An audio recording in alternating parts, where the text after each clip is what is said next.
Crossover. Oh, killer crossover. Just crossover. You just crossed him over. Danced him. Another victim to the crossovers. Cross him up and sit him down.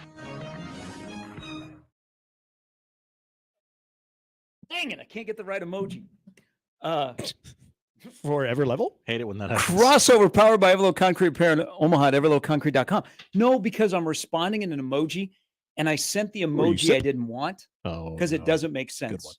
Sip, I didn't realize how much he He loves emojis. He does like emojis. Football, American flag. So I got a fist pump. I sent the thumbs up, and I wanted the face palm. They're not the same. No, they're definitely very not. different. Yeah. Different meanings. Yeah. Sorry. How we Get doing? your How you emoji feeling? game right. Let's go. I feel great. I feel amazing. Let's go. You're winning today. The K is going to be rocking. Salvi 9 years ago was just a young pup. Now he's a veteran guy that plays with kids in their backyard. Thank you. Now you got Lugo against Schmidt. Clark Schmidt.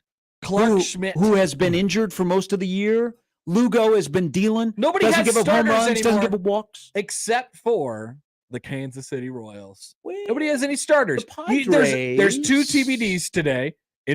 Cobb starting? What the hell are you talking about? So Alex Cobb The was just a Dodgers- random guy they found on the Dodgers street. are starting one of the more durable pitchers, Johnny Holstaff, today Yeah, I mean, in an elimination game. Are you saying Imagine Alex your Cobb is season like coming the down to kid a in bullpen. Trouble with the Curve where his mom was cleaning the hotel and he was out having a catch with his brother? I wouldn't know. I and never the finished that scout movie. and the scout saw it and they heard it.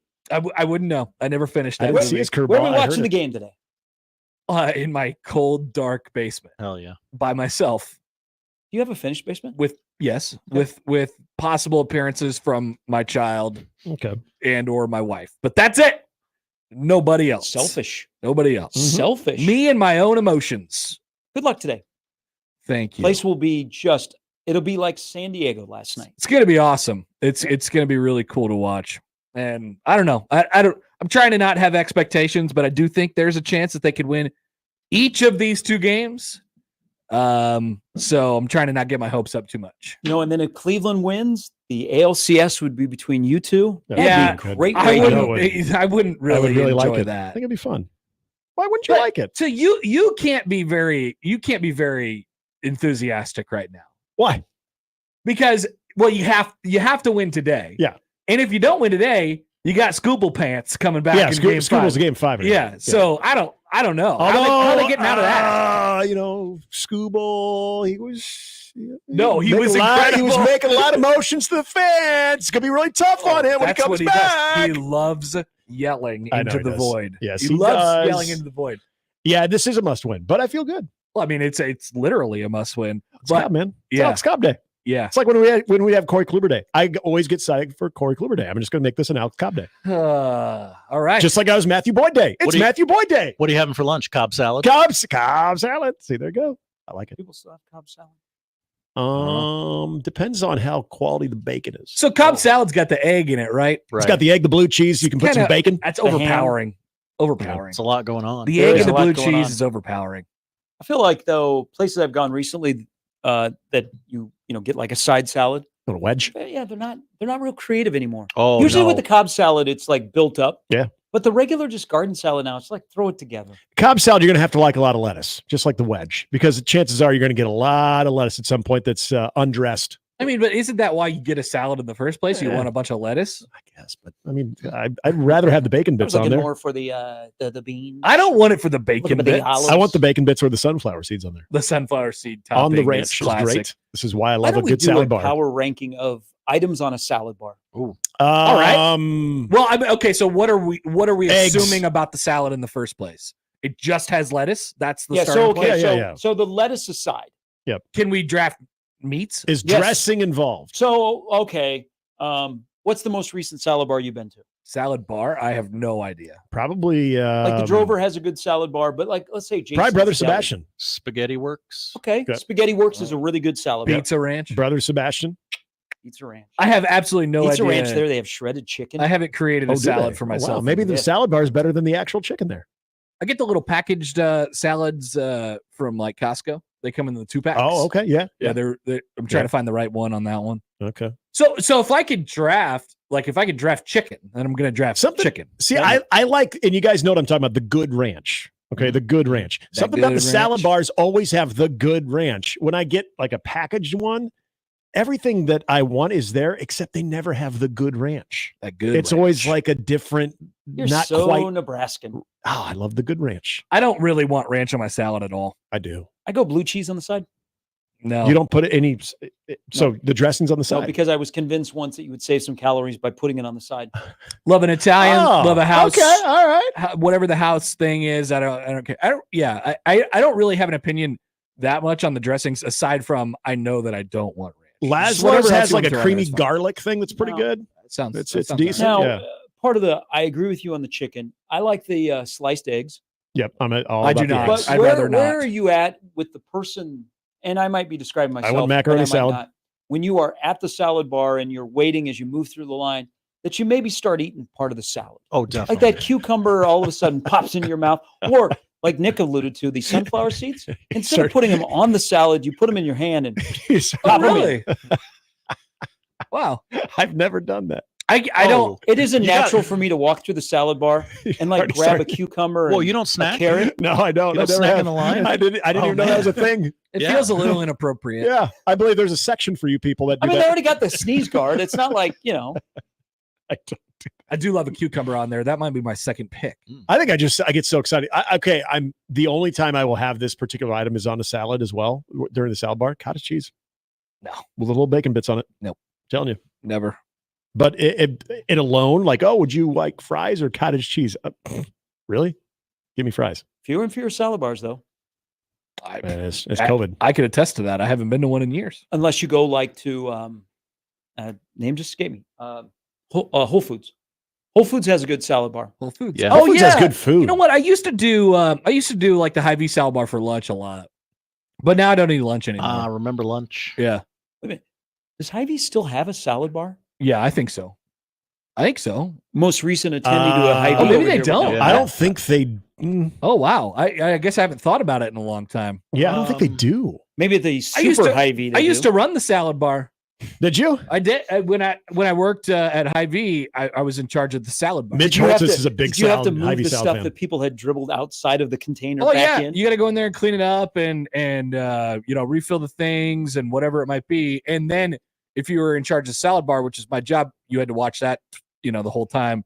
But then you also had to stock the side shelves of like the little cut up fruit and the little cut up vegetables. So that was what I was doing all Did day you have long. a title? Yeah, it was like it's it's a wing of the produce department, but it was salad bar. Yeah, that was my job. Did anybody ever call? We're like, salad bar, we call online too? Yeah, 100%. Oh, really? Yeah. Wow. Yeah, they would call back to my little nook back there. So what kind of questions would you get? Well, I would make the salad. I would make the veggie trays. Yeah. Oh, okay. So it had nothing to do with what's on the salad bar today.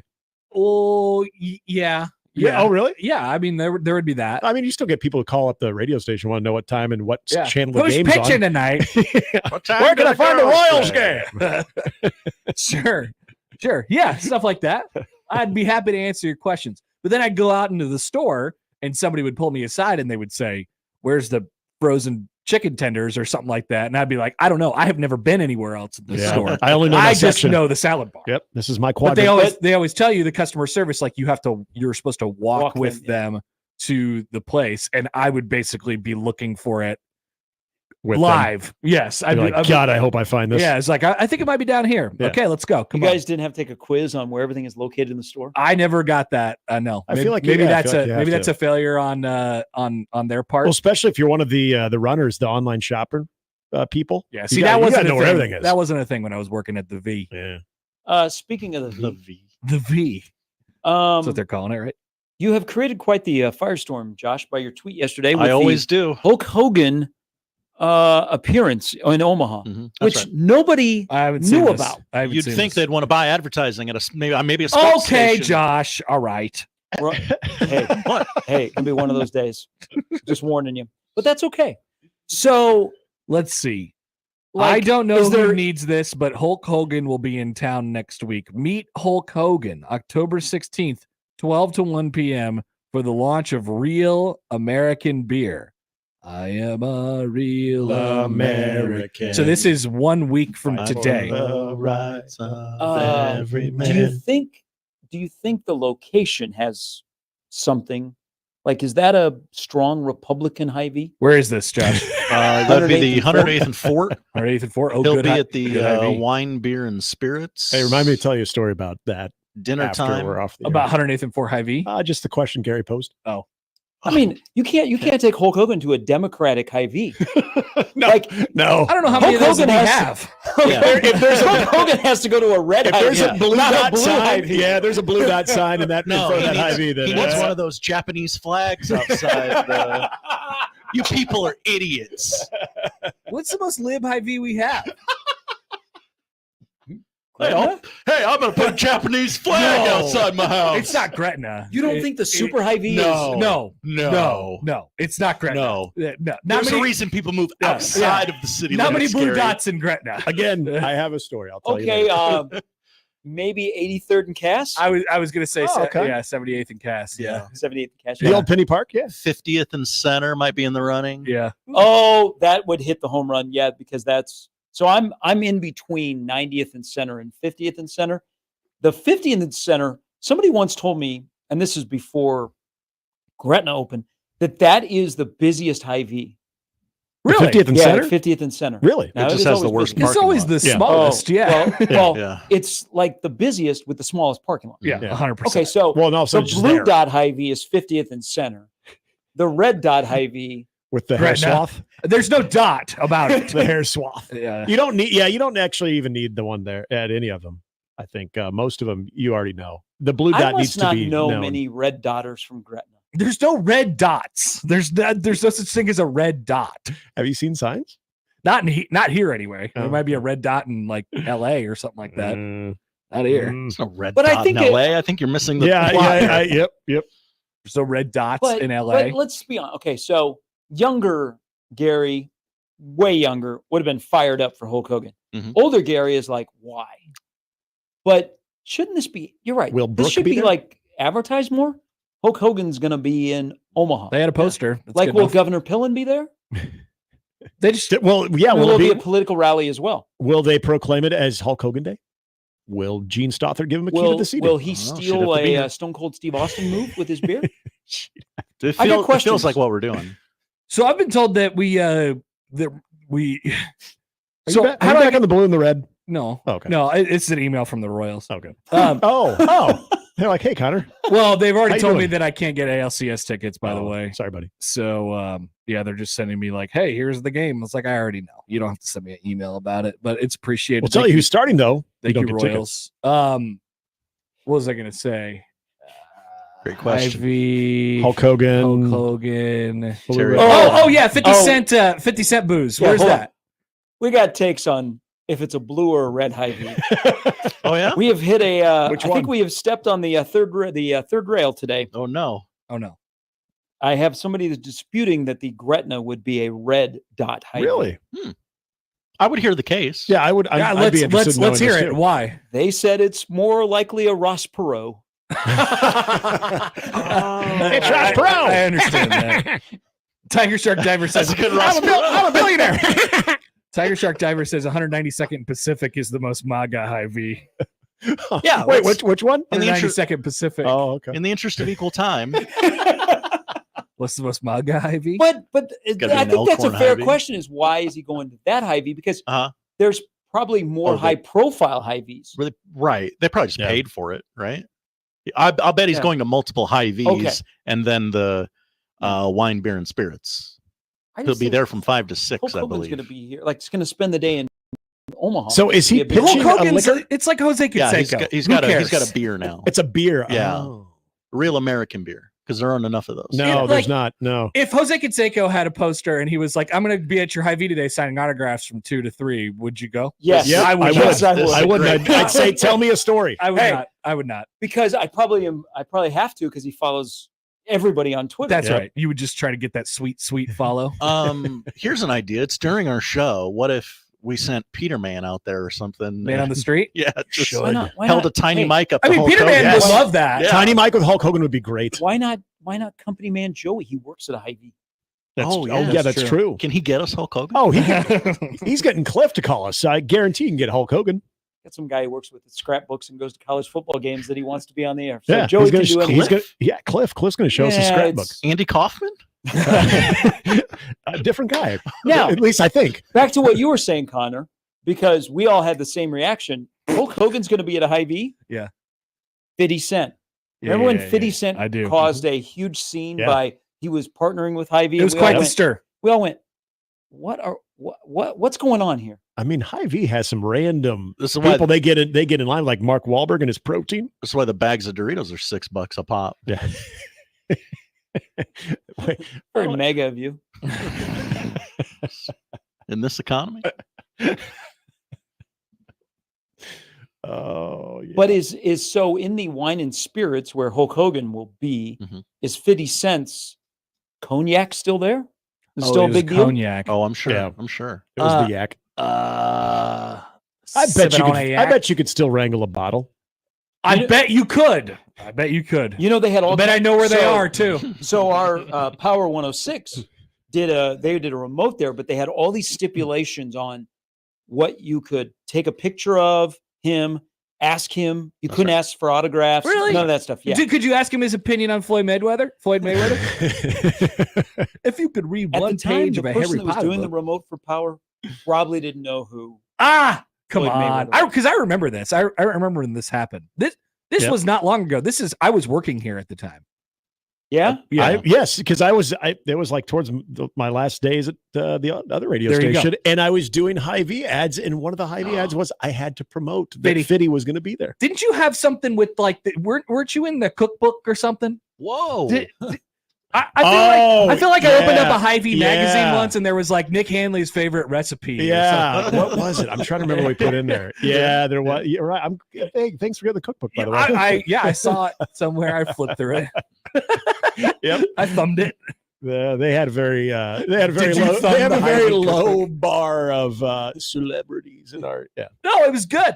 I was interested to hear what your favorite tailgate recipe was. Yeah, I'm trying to remember what the hell I even put in there. It might have been like poolside dip or something. Do you thumb the cookbook? Yeah, I thumb the cookbook. You thumb the cookbook always. Poll question up at Happer Show: do you thumb the cookbook? Do you thumb the Hy-Vee cookbook, or just the cookbook? That's fine. Jimmy writes in on the text line. Hi, Jimmy. I work as a deli clerk at Hy-Vee, and yes, the Doritos and host a are 6 to 8 show on 1620 The Zone. Is that? I don't think so. I work as deli clerk at Hy-Vee, and the Doritos are way too much. Thank you. Yeah. Thank you. $6 for a bag of Doritos. Yeah. How big is the bag? Like normal size? Normal Doritos. So you get the snackmosphere too. You open it up, you think you got a big bag, and it's only half full because of the snackmosphere. Well, I noticed that because I was at the grocery store yesterday shopping. Because I'm into the goldfish now. So it's because it's low calorie. You're into the goldfish now. I'm into the goldfish. Yeah. Low calorie. Do you go just for the like pretzels? Different flavors? Yes. Oh, they got all sorts of flavors. I know. Yep. Oh, yeah. And colors. What do you like? Pizza? Regular? Well, I went with regular. Cheesy blaster? But the big box. Yep, you've got kids. The adult over here just went with the regular. But I noticed that the big box has gone down in price. So you don't transfer them into little Ziploc baggies and eat them? You just eat them right out of the carton? I open up the big carton and just dig in. Yeah. I was gonna say a good thing that I found recently for a snack, since we're on the topic of snacks. Yep. Good snack. So you know the pretzel chips, like the pretzel thins, those are really good.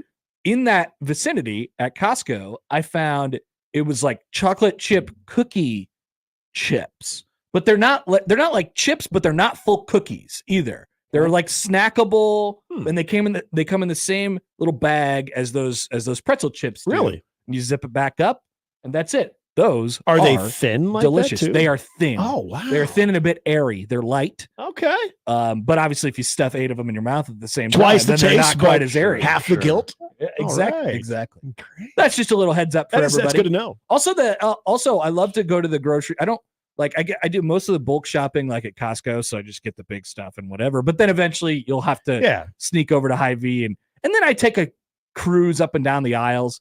And you know what the grocery stores do really, really well at these days, or what they have an excess of? Sauces and spices. I am too always much. interested in what's new in the sauces and spices Oh, game. It's almost overwhelming. There's too much. Yeah. There's a I'm always trying a Too new much sauce selection. or a spice.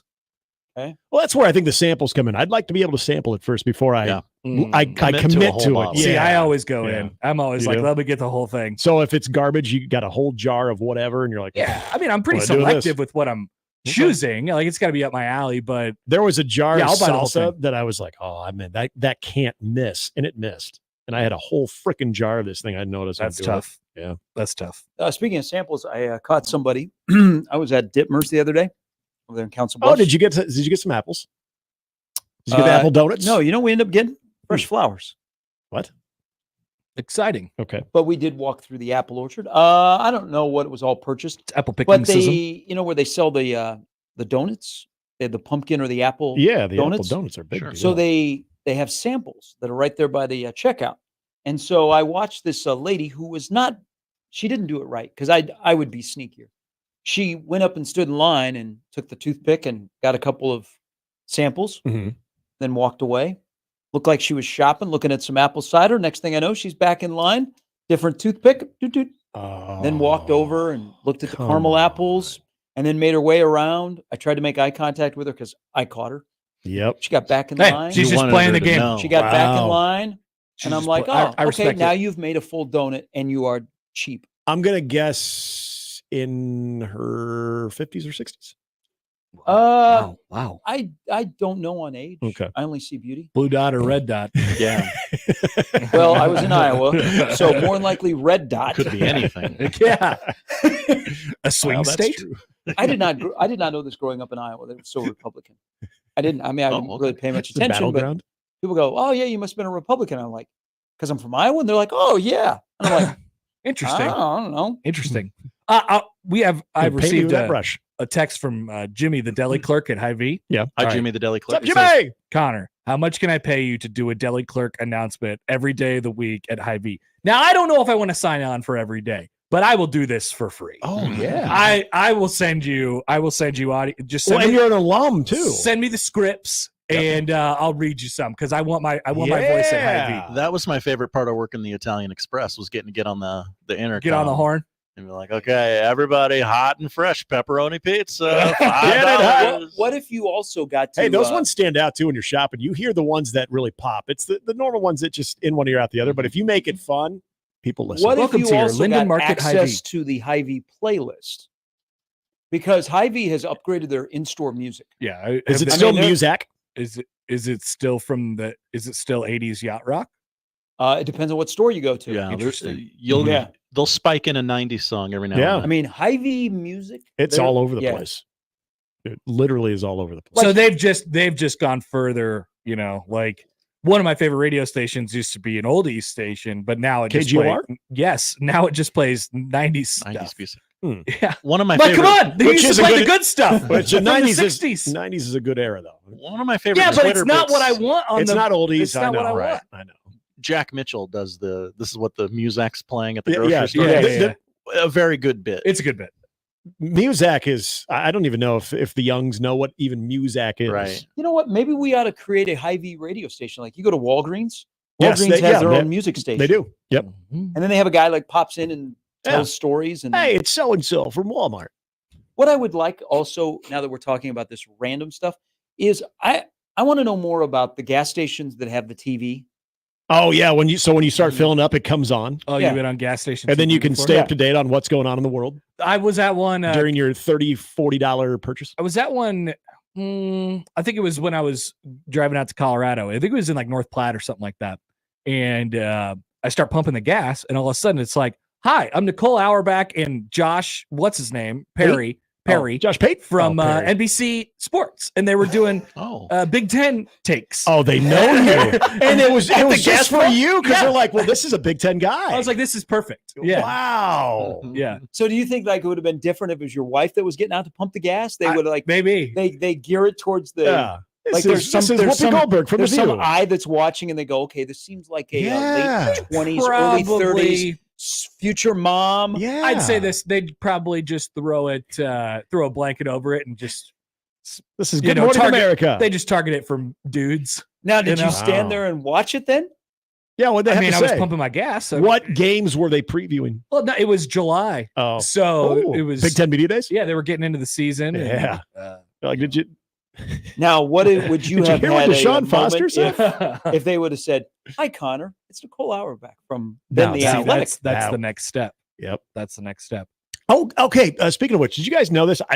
Any of you guys go to? Well, I'll just say it. Who they are? Rocket Car Wash. Anybody go there? I have. Okay. They try to Anybody got a sell membership? me there? upgrades every time. Okay, yeah. so we have a membership there. Triggered. This was weird. So you get on the belt, and then they go neutrals or stop or neutral. This guy whatever. wearing the microphone like Yeah. Justin Timberlake in the 90s. Yeah, It's like a pop star. okay, this freaked me out. Yeah. Because now they have a speaker in there. Yeah. So the guy's like on a little headset. Yeah. And they said, "Have a great day, Nick." Whoa. What the hell? Hey, okay. No, So, does my license plate all of a sudden give the name of the customer? It freaked me out. okay. Man. So we've talked about this, I think, before. But when they are jamming all those cars in, Yeah. and I'm- people have all these different car washes, Yeah. how could it wash the cars differently? I don't. There's no chance. I used to I think need that the too. science. Somebody representing a car wash. Like, honestly, I want to know, because there, as of right now, I'm just assuming that if I buy the more expensive car wash, I'm getting the regular car wash. Or you're Yeah. buying the regular and you're So- getting the works. No way, it's I- that. I No way- no way it's belong that. to one of those. Yeah, They do, so it does register Yeah. what your membership is. but I'm bumper to bumper with the guy in front of me. But they, like where I go, they punch in what car wash you're getting. Oh, they do. Like you Yeah. see them manually do that. Okay. Because I don't buy You it. know the little overhead brush right before you hit the dryers. Yeah. That comes down on my car. I've seen the car in front of me where it didn't come down, Interesting. and they know my name. Yeah. So something's. I used to think the same thing you did. Well, I'm like, maybe how they the treat me hell? like garbage because I haven't bought a membership. I keep saying no. That is. They're like, oh, you're not getting. Like, you're why not getting the tire? They're clean. like, why don't you want to do this? And I'm like, I don't want to tell you why. I just don't want it's it. none of your Okay. business. Yeah.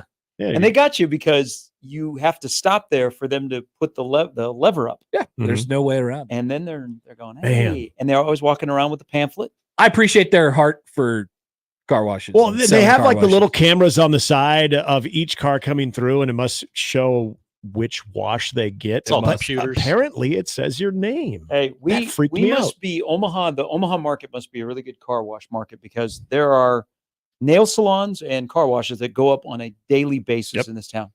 I've heard it's a money laundering. yeah, Yeah. like if It's not. By if the you way. have to build something there. No, just stay Well, with the that. same people that control the weather control the car wash.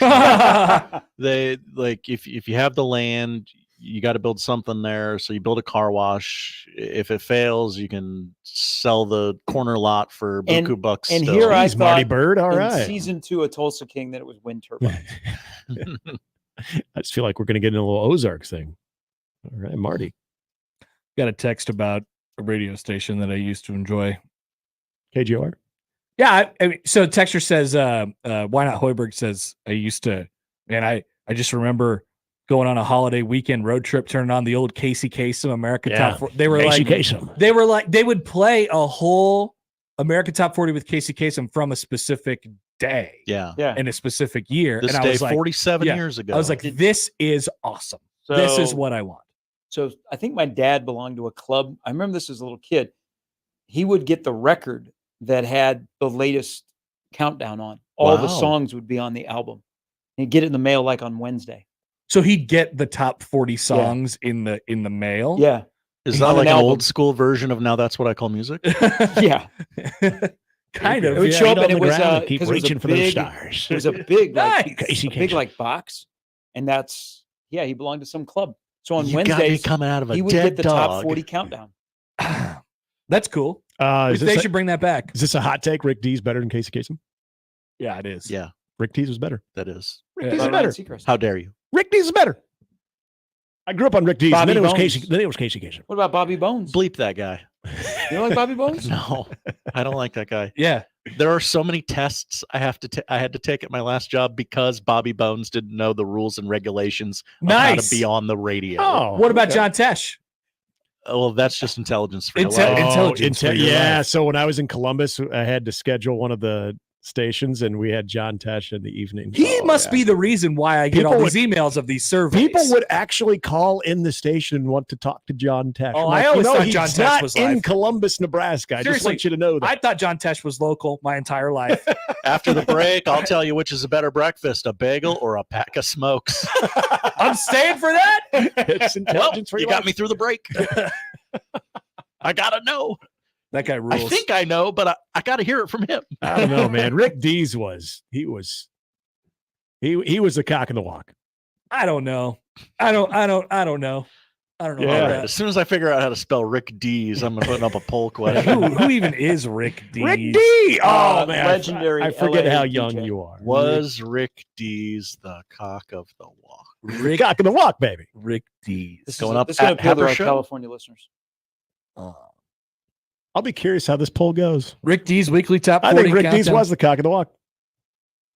Next time Arkansas is here, so Bobby Bones came dressed in Arkansas gear, hung out out by the booth when they were here last time. I got a picture. Dancing I just with wanted the to take a Stars picture of him. champion, Bobby Bones. Yeah, I just wanted to take a picture of him. He said, "No, I got to take a selfie with you."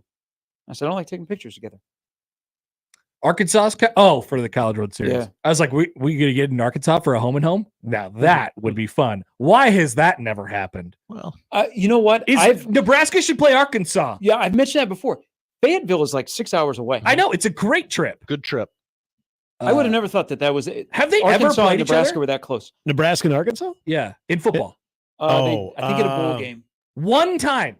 Blue Bonnet Bowl? One time Gotham Bowl. in 1965 in the Cotton Bowl. Okay. So it was a bowl game. Arkansas won it 10-7. How have those two schools only played each other That is kind of once? Crazy. Yeah, I would have thought that there was something in the 70s or 80s. Southwest you Conference. probably would. Nobody around here would probably be playing Arkansas in baseball if it wasn't for Van Horn. Mhm. Because That's true. Arkansas still recruits here. Yeah. So he likes Yeah. playing teams. Yeah, we would have no affiliation with Arkansas whatsoever. But no. So I'm glad you brought that up. When they were Let's in play the 'em. College World Series most recently, all their fans came up, and then there were people like, "Yeah, I'll be able to go back home and go to work tomorrow." And I'm like, "What?" Yeah, it's 6 hours. And they're like, "Yeah, boom." When I drove down there for the regional, I was amazed. I took a stop for lunch in Kansas City. Yep. And then I just continued on 3 more hours. It is wild that Arkansas and like Nebraska or Arkansas. But Nebraska's played Arkansas State multiple times. Yeah, Yeah. in that period of time. Yep. Get Arkansas in It's there. a Northwest Arkansas is a beautiful area. I don't know. Northwest Arkansas If is there was a beautiful area. chance, did the whole Houston Nut thing, did that just put a little damper on it? Because we were Oh. supposed to get Houston Nut. Then Oh, so 6 hours by car. How long by a private flight? Probably wasn't very Interesting. long, apparently. interesting. I would almost say fell out of my chair when I saw that. less than an hour. Oh, what a day that was. It was on a Friday, wasn't All it? right, get him on the schedule. Put him. I don't. This Rudy. What's Rudy's plan? I don't care. Get Arkansas on the schedule. Call the yogurt man. Yep. Get him on. Get him on the horn. Who's Arkansas's AD? We gotta It used to be Jeff Long. email that guy. It's no longer Jeff. If you I could know. name this person, I'd be amazed. Go ahead, try it. Oh, wait. He just made headlines because he was the one who said that. He loves to say things. It's a hell of a name. Oh, what the hell did he say? Come on. It's not. Come on. It kind of Come looks on. like your mark, but it's not. Kind of. You're right. Yeah. You're Is his right. first Yeah. name Chris? No. Ben or Yuri. Bart? No, Okay. you're getting further. Hunter Urachek. Yes. Oh, that's right. Hunter Urachek He is was. the AD at Arkansas, and we need to email him many times. Play Nebraska. He said if 10,000 people in Arkansas would just spend $100 more, how much money they would get with the collective. Wow. Yeah, he's got some real good ideas on how they can inflate their collective. Exciting. Yeah, Jeff Long. Whatever happened to Jeff Long? What What is Jeff Long doing now? he was at Kansas and no longer there either. Yeah. It's all politics. He's just gone. He was part of the FBI probe yeah. into NCAA basketball. He was the Well, casualty. he was. I mean, he was a big name in NCAA administration during a time of swift change. Yes, he was. But no, he's just Just a guy. he's just chilling now. Apparently, Is he on a committee somewhere? He was most recently the AD at Kansas, and that's the story. That's it. That's the rest of the story. And now you know the rest of the And story. a cat named Boogers. I don't know why that one stuck with me. We're playing Arkansas. Call your ADs. Email them. Write them notes. Better be okay with this Matt rule. All right. I can't find my picture of me and Bobby Bones. Well, you'll find it eventually, Gary. Don't be sad. It was the same College World Series that Kyler Murray was here. Oh, that was like 2 years ago. Yeah. I remember I walked up to Kyler Murray. He was wearing sweatpants. That's right. Pajama pants. Nice. And I said, Kyler, it's 100 degrees outside. What are you doing?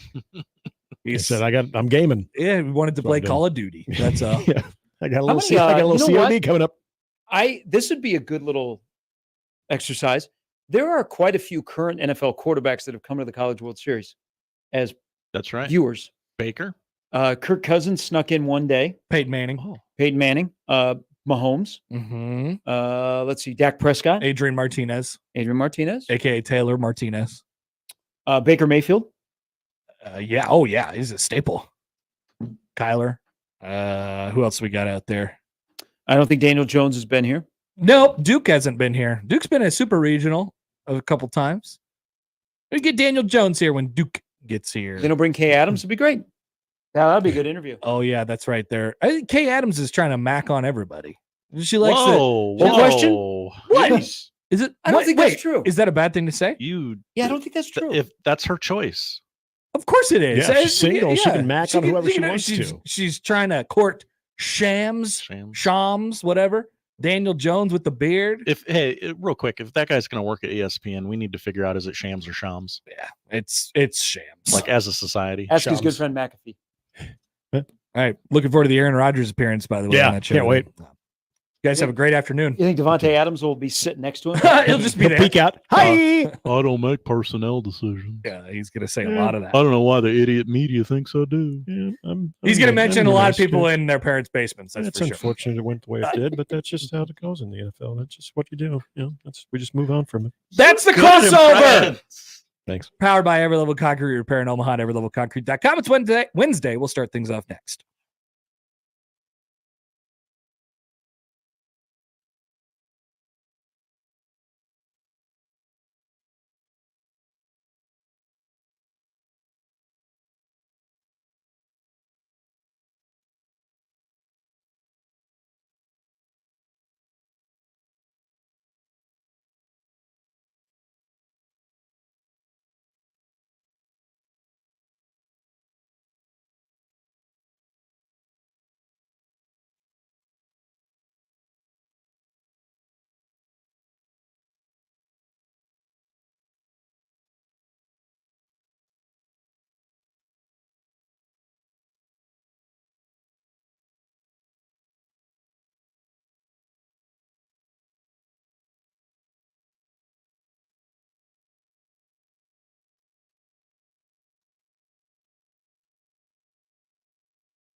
It's the Connor Happer Show. Are we sure we want to do this? Could you, make an announcement that we're ready? It's the Connor Happer Show on 1620, The Zone. All right, welcome in. Happy Wednesday. It's the Connor Happer Show on 1620 The Zone and on 1620thezone.com. Connor Happer, Josh Odson with you. Welcome, everybody. Josh, I appreciate your usage of powder blue today. Thank you. Yeah. I can only assume that you've done this in support of America's team, the Kansas City Royals. Yeah, I wanted to support my guy. I didn't have any Royals gear proper. I get you one.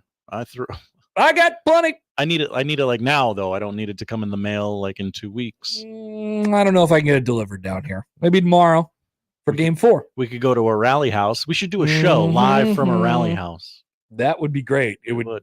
But then I'd get a hat delivered to me about 6 weeks later, and I'd be like, well, I already have one of these. And the playoffs would be well over anyway. So, all right, welcome to the show. Today, coming up, we will talk to fellow Royals fan, Mitch Sherman, at 11:30. Robin Washut, he of lack of baseball fandom. Wow. So we can convert him. Yeah, that's right. I'll tell him go Royals. At 1 o'clock, that is the lineup powered by the referees, John Higgins Weather Guard. Also today, I didn't forget the return of I Have an Opinion at noon. Send in your opinions at Happer Show on the J-Tech Construction Zone Twitter feed. We will evaluate your opinions. We will determine if your opinions are valid, and we will collect them. And I think we have something to give to people, yes?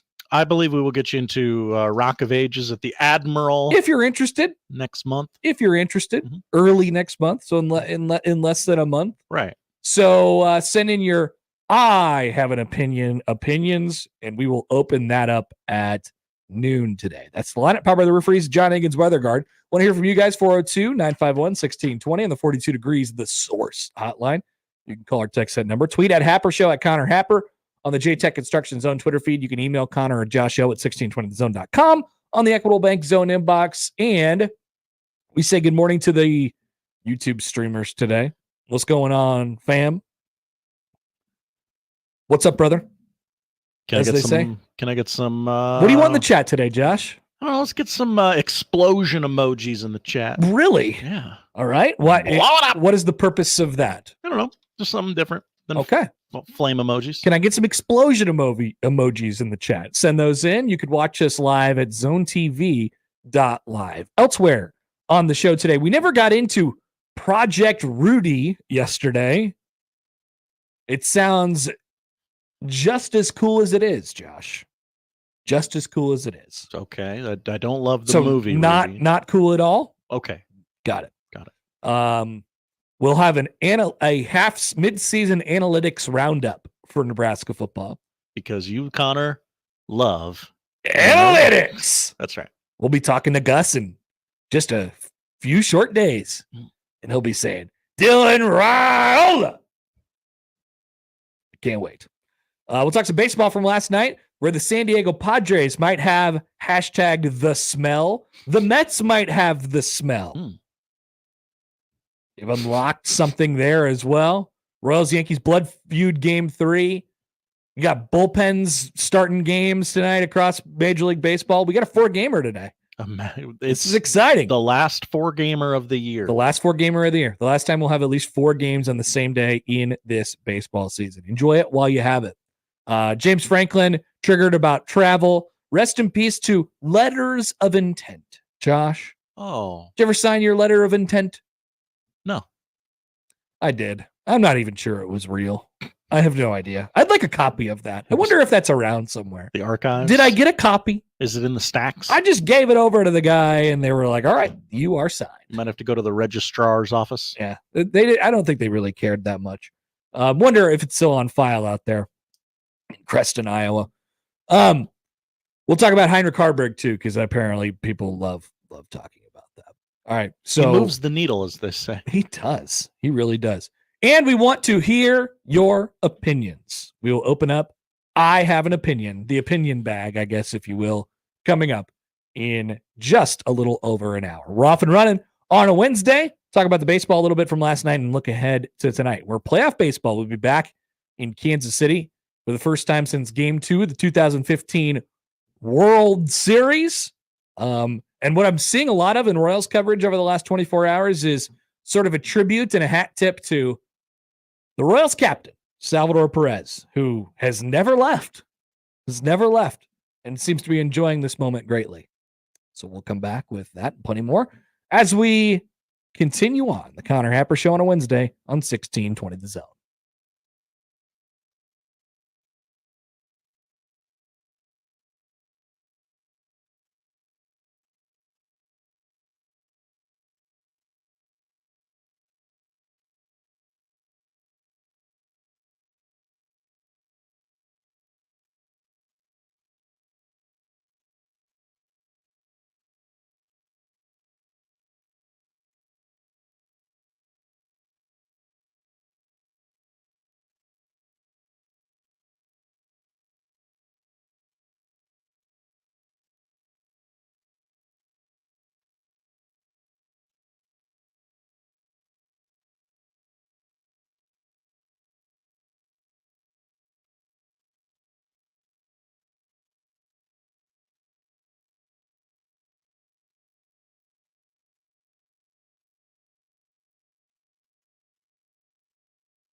Let's get back to the Connor Happer Show on 1620 The Zone.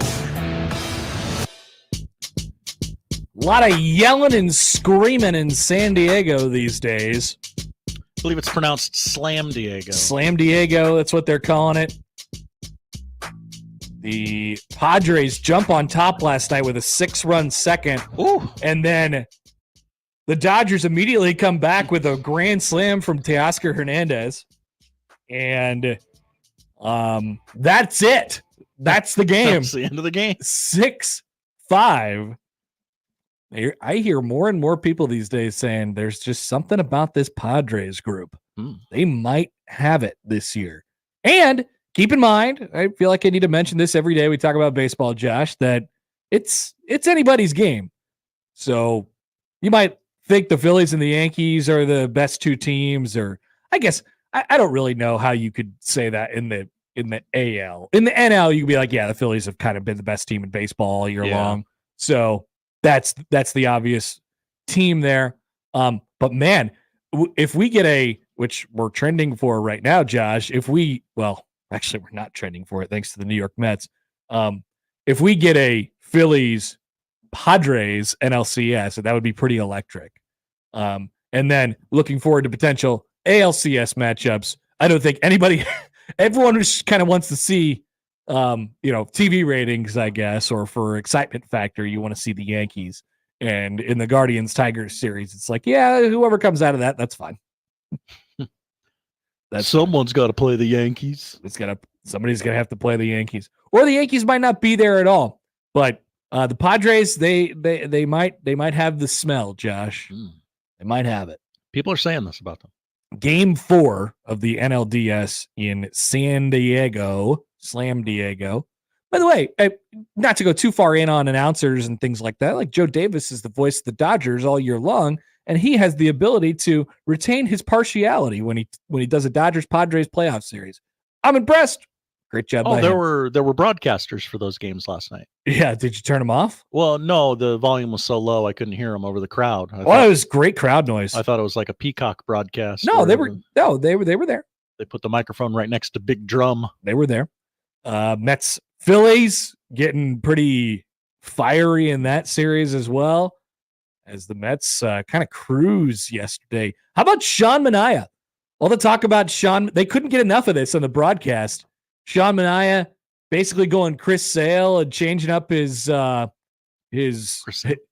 slot and where he lands and stuff like that, to the point where they showed him in the bullpen and he was working from the other mound, throwing to the same plate and then the Phillies combated that in batting practice by taking pitches from the side of the L screen. This is the little tiny stuff that you get, and that's important in playoff baseball. But what Manaea has done in the last 2 months have been really impressive since he's made that adjustment. So the Mets lead 2-1 in that series, and the Padres lead 2-1 in the other. Game 3's today at 2:00. It's Guardians Tigers. The Tigers have officially now announced their starting pitcher today. Josh, I can pretty much guarantee you, as a non-watcher of American League Baseball, that you've never heard of this person before. I've barely heard of him, and the Tigers are in the division that the Royals play in. All right, lay him on me. Kiter Montero. Nope. You could have stopped at Kiter. Kiter Montero will start for the Detroit Tigers today against Alex Cobb and the Cleveland Guardians.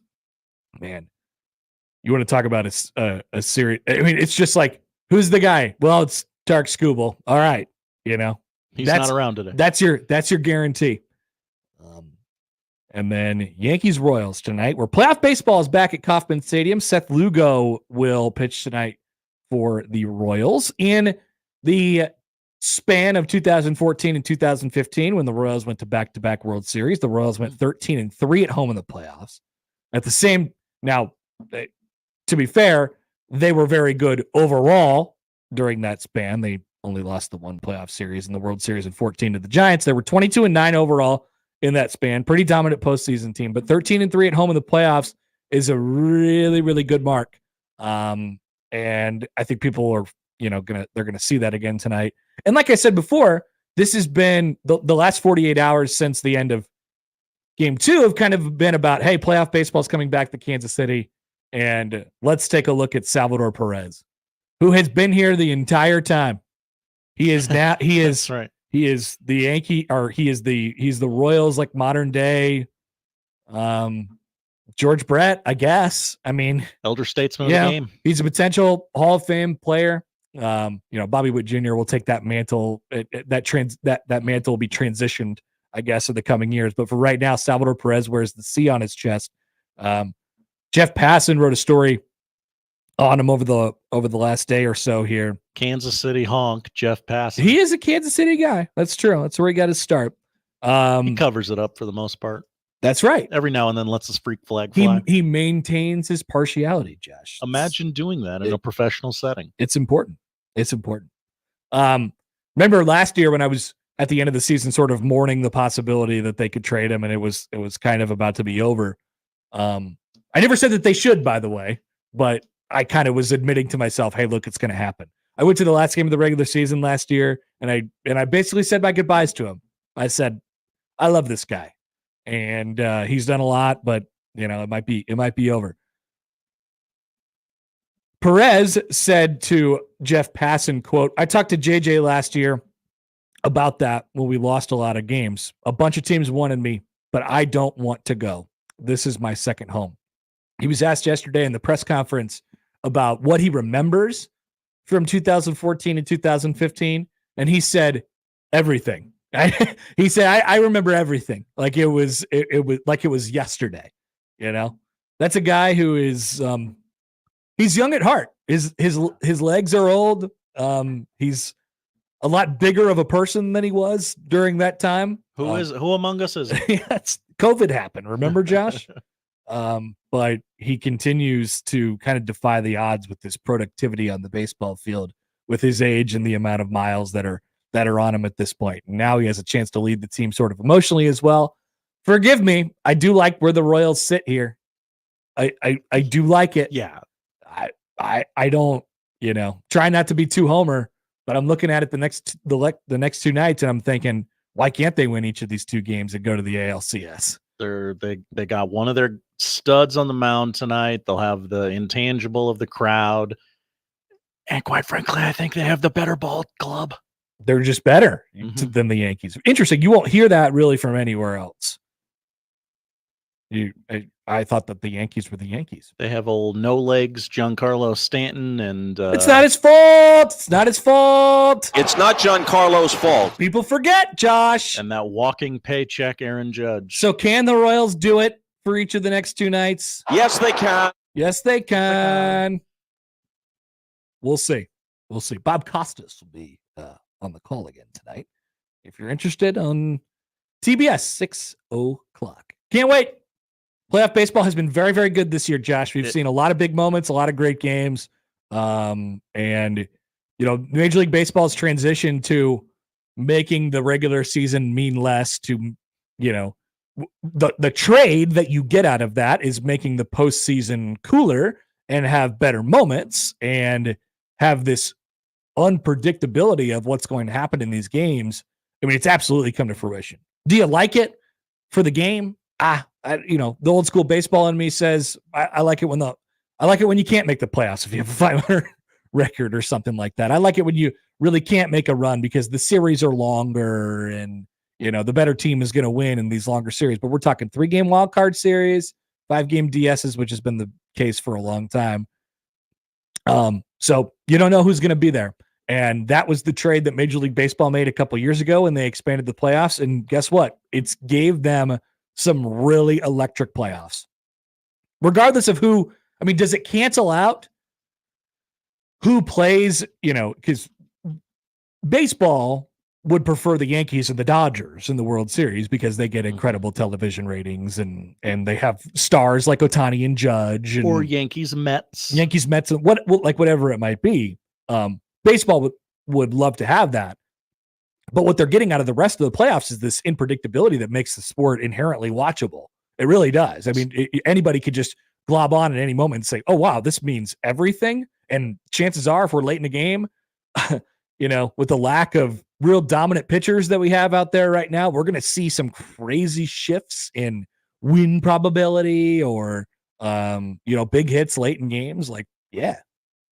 There's a really good chance that you're going to see that in this postseason, and baseball has totally steered into that. And I think it's worked for them a little bit. Hell, it's working for the Kansas City Royals right now. That's for sure. It's got a little bit of a demolition derby feel to it. It's a dead sprint kind of car crash vibe. Anything can happen at any minute. Yep. And that's going to generally be good for the sport. And this year, there's not great for the regular season, but good for the sport. There's really only one team in the postseason that would kind of be a drag on the ratings of the World Series. And who's that? That would be the Detroit Tigers, Connor. I want to watch Scuba pitch. I want to watch him pitch, but I don't think pitch. America would be excited if the Detroit Tigers made the World Series. It's a hell of a story. There's really no reasonable reason they should be where they are right now. Mm-hmm. So maybe there's that, the upstart out of nowhere Detroit Tigers. I could read their lineup card to you and just this list of nobodies. Yeah. And it's been like that, and they've just ripped off many, many wins on the backs of pure emotion over the last month and a half, basically for the Detroit Tigers. Might take them all the way to the American League Championship Series. All right, we'll take a quick timeout. We'll be back. The elimination of national letters of intent. That happened today, according to the NCAA. We'll discuss what that means a little bit, and we'll introduce you to Project Rudy. Project Rudy. When we return on the Connor Happer Show on 1620 The Zone.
back on a Wednesday. It's the Connor Happer Show on 1620 The Zone and on 1620thezone.com. On baseball, Flaky Jake writes in on Twitter, Flaky Jake. Royals Padres World Series. Guess that ain't no guess. That's what it's going to be.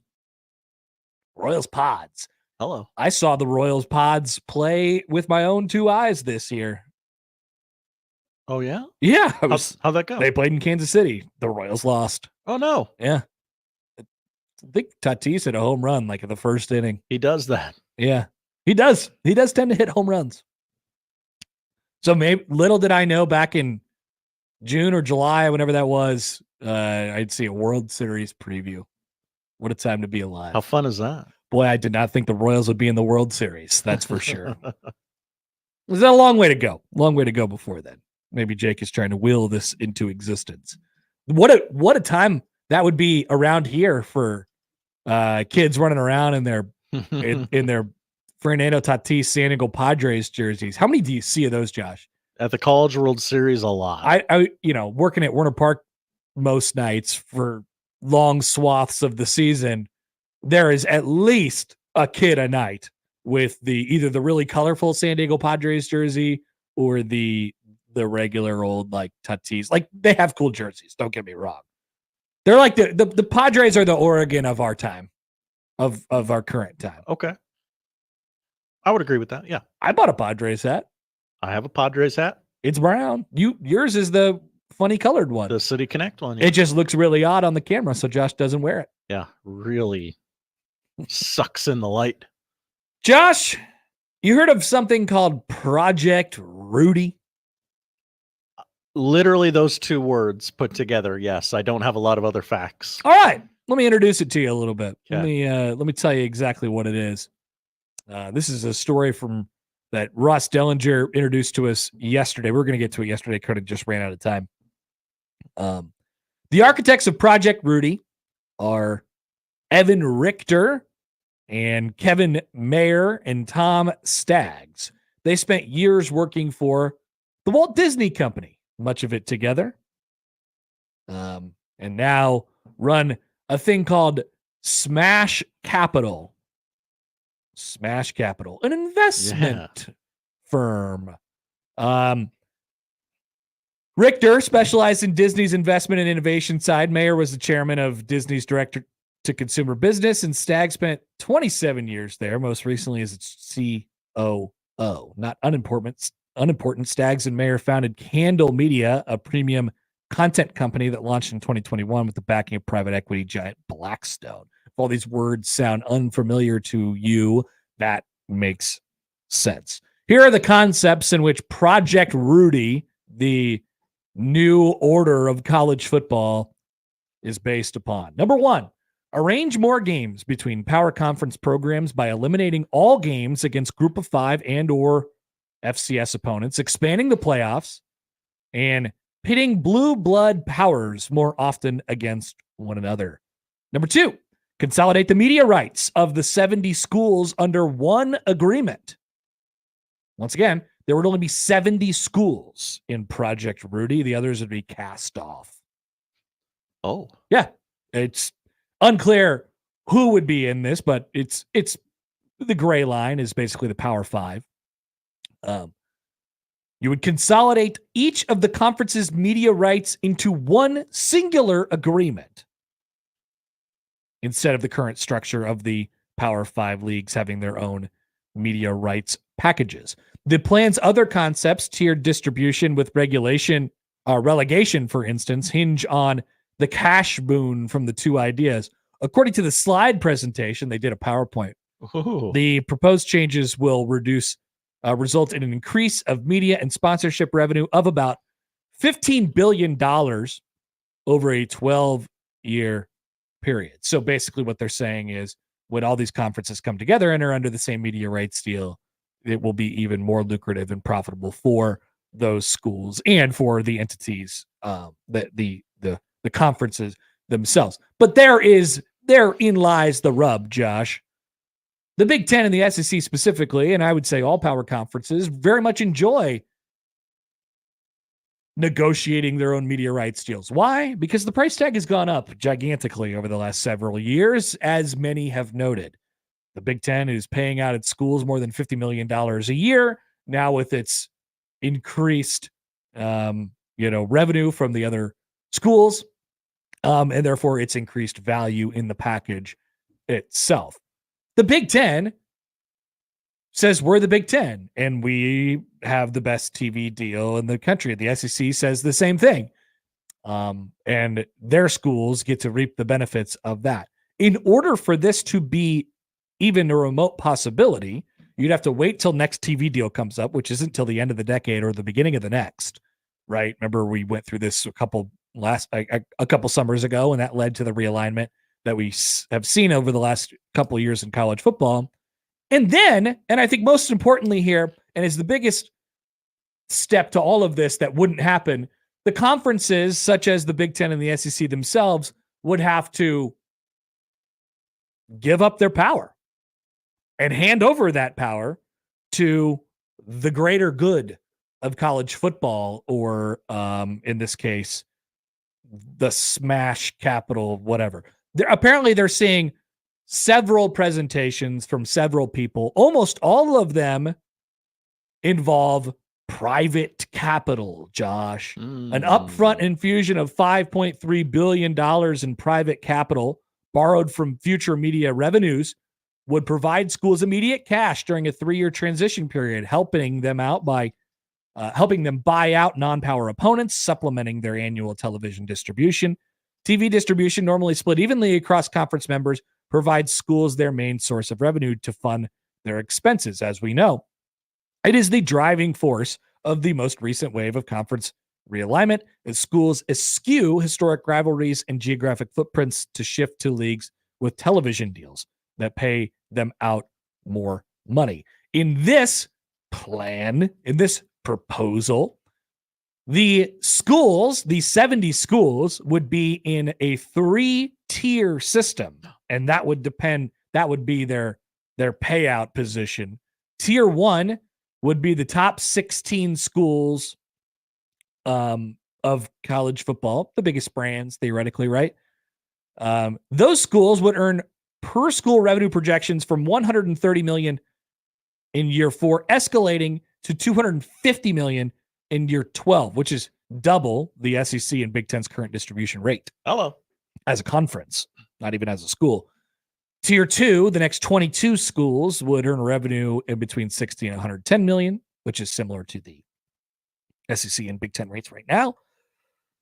And Tier 3, which would be the last 32 schools in the plan, would earn projections of $30 to $60 million, which is similar to the non-Big 10 and SEC rates, say the Big 12 and ACC rates, what they're paying out to their conferences for their media deals. Basically, you are going full into separating the schools on brand value and how much they're worth, and you're paying them accordingly, and you're scheduling accordingly, and you're having your own playoff and all of these things. Once again, I'll tell you why this is not going to happen. It's because the Big Ten and the SEC would have to give up their control and forfeit their ability to negotiate their own media rights deal just so they could come together and all be under the same roof. Not that they don't want to be under the same roof, but this is a competitive atmosphere. This is a competitive environment. The Big Ten and SEC could come together and create this, super team. If the Yankees and the Red Sox came together, it'd be a whole lot of fun. But the reason why it exists is because the reason why it's fun right now is because the Yankees and the Red Sox hate each other, right? And they wouldn't do that. They don't want to play by the same rules. They want to play you know what I mean? So, and maybe that's a bad analogy, I guess, with baseball and salary caps and stuff like this. Bottom line here is this seems dumb. This seems far-fetched. And I'm glad that the schools or the athletic directors and committees are hearing these presentations, because clearly what they're open to here is the private capital part of this, the private capital infusions that they would get. but I just can't see them giving up the power just to get the structure on the other side. I think the conferences are more likely to say, hey, the conference's commissioners, it is their jobs to look out for their member institutions. But if there's one or two of them that get left behind because they're not bigger brands, say Rutgers or Purdue or Vanderbilt or whatever. Well, Vanderbilt just beat the number 1 team in the country. I know, but not a big brand still, right? Then I think the conference commissioners would probably say, hey, well, so be it. Right? Yeah. Spite your nose to save your face or something like that. I hate the idea, and as I've always referred to it, Josh, the big red button in college athletics. I hate the idea that the schools would be getting, the tier 1 schools would be getting paid more and having a different set of rules and have everything sort of, catered to them simply because that they're the biggest brands in college football. Like if that sounds like a society that is built for those teams to have success, it's because it is. This feels like a Brett Yormark idea. This does not feel like a Tony Petitti idea. Yeah, it's really checking the boxes, isn't it? Yeah. It involves private capital. It's wild. It's out there. Yeah. Also, not that I didn't believe you, but I did the math. I counted the teams. It would be every team in the ACC, Big 12, the Power 4 teams, Notre Dame, Oregon State, and Washington State. So it would include that would be 70 teams. Yeah. We don't have to think too much about this, for the record. It's a radical idea, and once again, I think the main takeaway here is that the conferences and their commissioners are interested in hearing about what the potential options are for the future of the sport and its structure and things like that. Right. And it's possible that over the next several years, before these TV deals run out at the end of the decade, that we will find a reasonable solution to these problems, quote unquote problems that we have right now.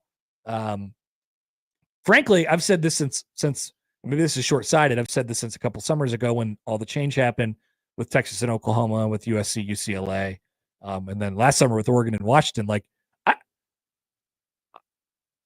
I don't mind the way it is right now. I'm speaking from the perspective of a person who's a fan of a school in the Big Ten, who is a pretty big brand and probably would be included in this next, they wouldn't be tier 1, by the way. Whoa. Nebraska wouldn't be tier 1. No, I don't think they would. No, Nebraska wouldn't be a tier 1. Tier 1 in our hearts. I like the way I'm okay with the way it is right now, mostly because I really like the idea of continuity and keeping things the same for a period of time and seeing how things work out and watching the Big 12 try to get even. Like watching the ACC try to get even. Watching Florida State and Clemson try to squirm their way out of their grant of rights in the ACC. Like I think that it is fun watching the trickle down is happening. I'm not doing it like it's not just for entertainment purposes, right? But the trickle down is happening. The Big Ten and the SEC took Texas and Oklahoma. The Big Ten responded with getting the schools that they got. And now the Big 12 has decided, okay, what's our lane going to be? What's our little pathway going to be? Oh, we're going to be a huge basketball conference and a weirdo football conference that might not have a team get a bye in the college football playoff this year because it's so flat and all that stuff. I think that's appropriate. It won't work that way every year. They want to get even. I get it. And they're making do with what they have. Now, the question is when this becomes pay for play soon, very soon, when the settlement goes through and all that stuff, when this becomes pay for play, how will it turn? And it'll take a couple of years to figure this out. How will it turn out from a money perspective for these schools? And what will they do to adjust? And will somebody panic and say, oh, we just don't have enough money to do this. Let's press big red button. Let's go on to the next thing. Let's go on to the next structure. We can't live this way. I do like that the conference commissioners are hearing ideas because eventually someone in a court is just going to randomly go, hey, I think what the NCAA is illegal. Can't be a thing anymore. It needs to stop immediately. Oh, Yeah, that's coming. what do we do? That's coming. Yeah. So I like that they're forward thinking, and it is nice to watch kind of the landscape shift beneath Nebraska and the Big Ten in our nice, safe little perch. Yeah, that's you get to watch this from a different vantage point. That's for sure. We have a guarantee on our box. Yeah, and I think that's like maybe that's another part of it from the Nebraska perspective. Like if you go to this tier system, then you have this whole restructuring and reorganization of college football, and you completely forget about the history that is not within the last 10 years, right? Or within the last 15 years or whatever, since the college football playoff has existed, right? Those schools would get more and more and more and more. And schools like Nebraska, who are a legacy brand, I guess, in college athletics, but haven't necessarily done much lately, would be on the outside looking in. Like you don't need, and I don't think that's representative of the sport in its time. It's representative of what's happened recently. I don't want to live in this world where we're still reactionary and we do this "what have you done for me lately" thing all the time, and we restructure this. Like we talk about relegation and all that stuff. Like, geez. Yeah. Did you say the word relegation in there? Relegation was in there. I don't know why the word was in there, but that's not how I want it to work anyway. That's my opinion. I have an opinion. I have an opinion. I have an opinion. I don't like it. And I also have an opinion. I don't think this is going to be what the structure will be going forward. Speaking of the structure, national letters of intent. Gone. Yeah, no more signing day, Josh, or no more what? No more like crazy like I don't know, maybe you'll still have these because these will be replaced by they'll just sign their financial aid or scholarship papers or something like that. So there will be something to sign on the dotted line. A contract. See a transition out of this. A contract that says you will earn this amount and not a dime more. The National Letter of Intent program started in 1964 and is the binding agreement signed by recruits for generations. Instead, financial aid and scholarship agreements are expected to be used. The entire National Letter of Intent will not be ditched, however, as the recruiting rules around the program will still be commonplace. When athletes enter the transfer portal and move schools, most just sign an athletics aid agreement. There's no letter of intent for when you transfer. That's why they always say it's like, yeah, there's nothing binding the kid to the school, and that this is the thing that binds the kid to the school. That and the financial aid paper, you enter into an agreement. How's there no portal paperwork? It's amazing. It's truly amazing that way, Josh. So this is gone. And this is sort of a step into, once again, the restructuring of what happens next in college athletics, what pay for play looks like, the NCAA and its sort of lack of, it's kind of breaking off little, like the NCAA is like Pangea, and just little pieces of it is broken off over time. And all of a sudden it's 7 different continents. Good comp. You like that? I do. All right. We're going to stick with that. Is the NCAA like Pangea? Pangea. I always say Pangea. I was always a Pangea guy. Whoa. Is that wrong, though? I don't know. This is our GIF and GIF. Maybe. Maybe I'm just wrong. I'm not sure. Is the NCAA like Pangea? Yeah. Put that up there at Happer Show on the JTech Construction Zone Twitter feed. That's on the poll. We will come back with Mitch Sherman of The Athletic. I'm sure I'll have a thought or two on this. I'll ask his opinion on various items. Nebraska football through the first half of the season. And yes, the Kansas City Royals playing a baseball game tonight. Back after this on 1620 The Zone.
Who do you want to talk about first?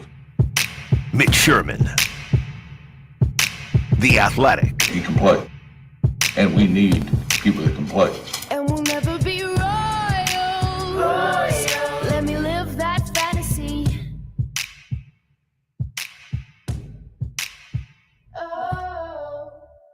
Mitch Sherman, The Athletic. On the Connor Happer Show. On 1620 The Zone. He can play.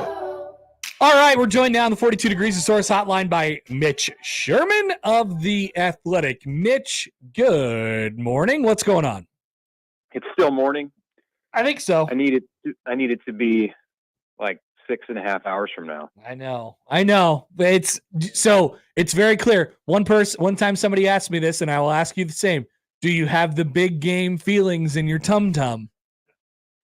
Yeah, today I do. I didn't really as much on Saturday or Monday. Not sure why.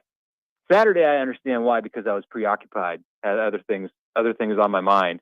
Monday, I think I was maybe just slightly resigned to the fact that I didn't think it was going to go anywhere, and this series was just going to. I know. And as everyone expected, and the Royals would have had a great season to have made it to the American League Division Series. But now I want to win it. I know. It's this new weird feeling. This is obviously a huge game, so we'll see. But like baseball's 2015 all over again, Connor. Yeah, I don't know. I'm not going there yet. I'm not saying that's going to happen. I feel like that. I'm not ready to put that on this team is not good enough to do that, but we can dream. I don't know. That 2014 team, I don't know how good they were. They made it all the way to Game 7, so why not? And the playoffs are a crapshoot anyway. So yeah, I'm feeling a bit nervous as well. I wouldn't mind fast forwarding either. For Nebraska though, they take the much needed week off to get healthy, and it's at a nice little halfway point. I've enjoyed so we did the midseason awards on our podcast for today, and I enjoyed that exercise. And so now I'm thinking about like stats that Nebraska has halfway, and if you double those, like what that means for the season. And so they've one of the things that we mentioned in this show was that Nebraska has just not turned the ball over really 4 times, 3 interceptions, 1 fumble. They've done that through 6 games halfway through the season. Is that a trend? Is that a stat that continues, or that gets a little bit larger in the second half with more tough competition? If they can go through the whole season with only losing 2 fumbles, I know, but it's possible. I'm not going to make one of these comments like a Florida State fan or a Kansas State fan. I mean, I'm not. No, but good call. That would be wild. Like it doesn't happen, but they're on pace for it. And remember, that fumble was in game 1. So you're looking at a 5-game stretch where they've not lost a fumble. And we are just throwing the jinx hard on them by talking about this fact. Yeah. And the interceptions and everything. Look, it's been really good. It's been very good. And if you want to talk about like a number one reason why Nebraska has survived some sketchy play in different areas, all facets of the team have had their moments of being sketchy. The defense, it's been largely very good, but hey, there was the Illinois game, and there were moments in other games too. If you were to say, what's the one reason that they're 5-1 despite these warts that we've seen, it's the turnover situation. It's just what it is. It's they're not on track to be -17 like a year ago. So this kind of lines up with some of the off-season conversation that if Nebraska could just fix the turnovers, and that was it, think about how much better the team could be. I'm thinking back to each of their turnovers now, and I guess the highest leverage turnover was probably, was it the pick that Dylan threw on Saturday against Rutgers? I mean, that was the latest in the game with the most on the line. That was the highest leverage turnover. The pick in the end zone that got stripped away from Nair. That would have put him up, I think, by 2 touchdowns, right?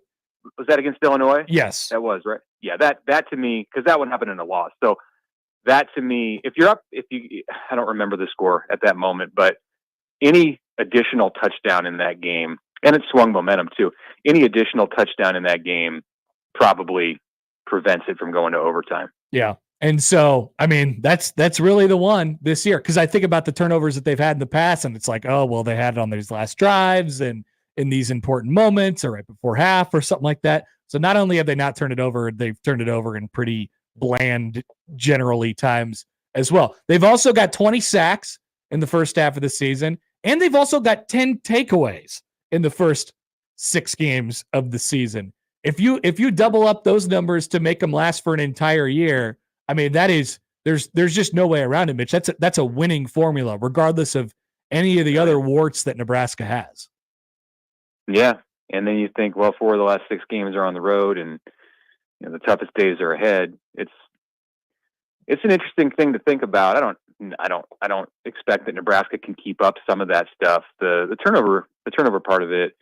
I don't think this is a team that's built to turn the ball over a lot, and I think it's a defense. I could see the defense getting even better with some of the turnovers that it generates. But offensively, stuff's going to happen. Like, they're going to play opportunistic defenses, and defenses that they have already, but they're going to play defenses with very good athletes and teams that specialize in taking the ball away. And it's going to happen. Like, you're going to have those moments where you turn the ball over, but it looks like a team that's set up to be on the positive side of that. And that's just been so few and far between in recent Nebraska history. Not even recent. Like, we're talking 20 to 25 years of a program that I think twice has finished with a positive turnover margin. I could pull it up right now. 2004, you go back to 2004. Yeah. Because in 2003, they had a crazy positive number with Pelini in charge of the defense. 2004 all the way till the present. I think it's 2 years that they've finished in the black. I have the numbers starting from 2013. I don't know why I started there, but so they were +5 in 16, and they were flat 0 in 2019, and that's it. I mean, and in most of the seasons, Mitch, like it's like -5 to 10 in that range. Yeah. 2009, the Sue's senior year, they were plus, and I think it was a pretty big plus. It might have just been around 5, but that's the only other time since 2004. I've charted it back to 2004, and if you go back, Nebraska was a much different program in the generation previous to that. But if you go back into the Osborne years, every year is a high. I mean, every year is like +13, +12. So that's one area among others in this program that has nosedived off of what the standard was.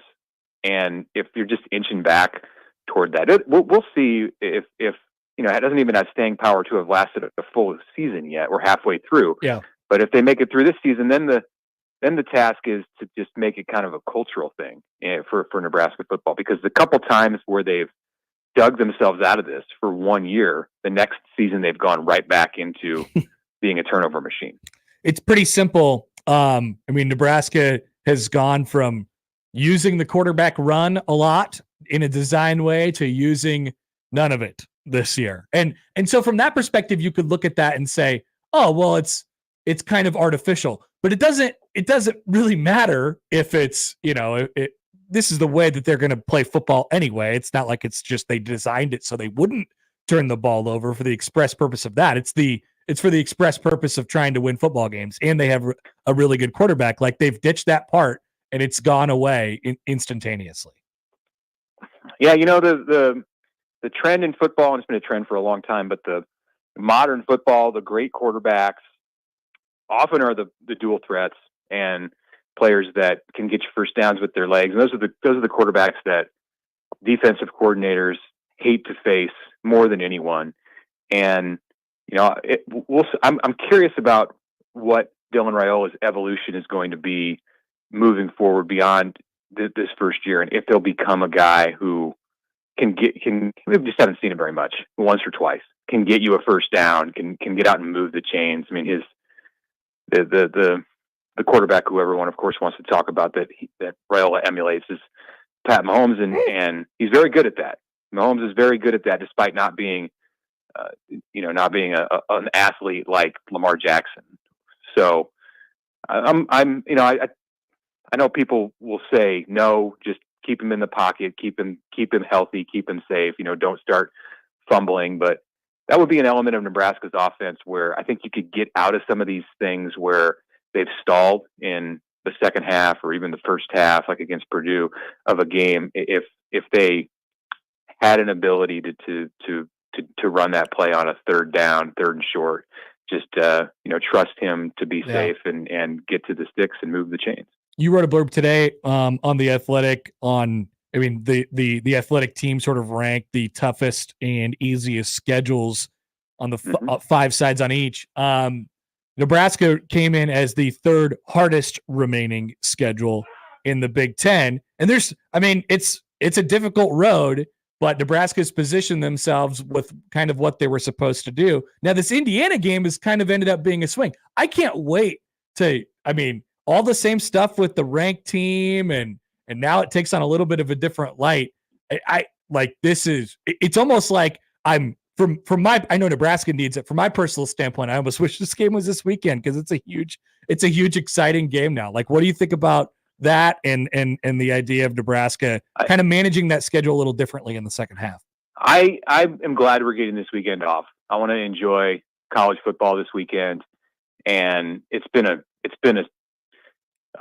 run of games here for the past 6 weeks. So I'm glad to take a breath. But I know what you mean about anticipating the Indiana game I'm happy that we get an extra week to go over this one. I think if you have a bye and you come off the bye and you're playing a game that's not all that attractive, it makes that bye seem even longer. But we can build this thing up, and it's going to get built up, in Nebraska, of course, about Nebraska. And what does this mean? Can Nebraska pull what would be an upset and move to 6-1 and be rolling when it faces the toughest challenge on its schedule at Ohio State a week later?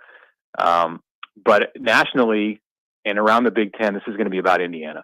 This is like the Illinois game, but flipped for Nebraska. And Nebraska was ranked Illinois was ranked for that one. But I think still there was so much talk about Nebraska just getting back into the rankings, and not a lot of people were talking about Illinois before that game. Let's be honest about that. And that's what it's going to be for Indiana next week. And we've heard Matt Rule talk a lot about the evolution of a team and learning to deal with success and how it's easy to kind of rest on your success at times. It's part of the growth. Well, this is year one for Curt Cignetti in Indiana, and we'll find out. Are the Hoosiers immune to that? Have they just jumped past all of these levels where you have to go one step back to go 2 steps forward? At some point, that's going to hit them, right? I mean, you would certainly think so in a first-year program, and Nebraska's hoping that it's next Saturday in Bloomington. All right, Mitch Sherman from The Athletic. Mitch, enjoy the baseball tonight. I'll be watching on the edge of my seat. Thank you. Same to you. All right, bye. That's Mitch Sherman from The Athletic. You could also hear his various takes on the Locked On Nebraska podcast, which is a podcast. Which is a good, you're saying good podcast, a very good podcast? Yeah. Interesting. I didn't say it. You did. Yeah. I don't think there's much. I don't think it's up for debate is why I sound the way I sound. Okay, great. I'm not sure. I couldn't say one way or the other. Okay. Not up to me. I wouldn't want you to. Back after this with the odd news on 1620 The Zone.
And now we've reached the point in the show where Josh Odson reads the peculiar, the bizarre, the comical, the odd news with Odd Son.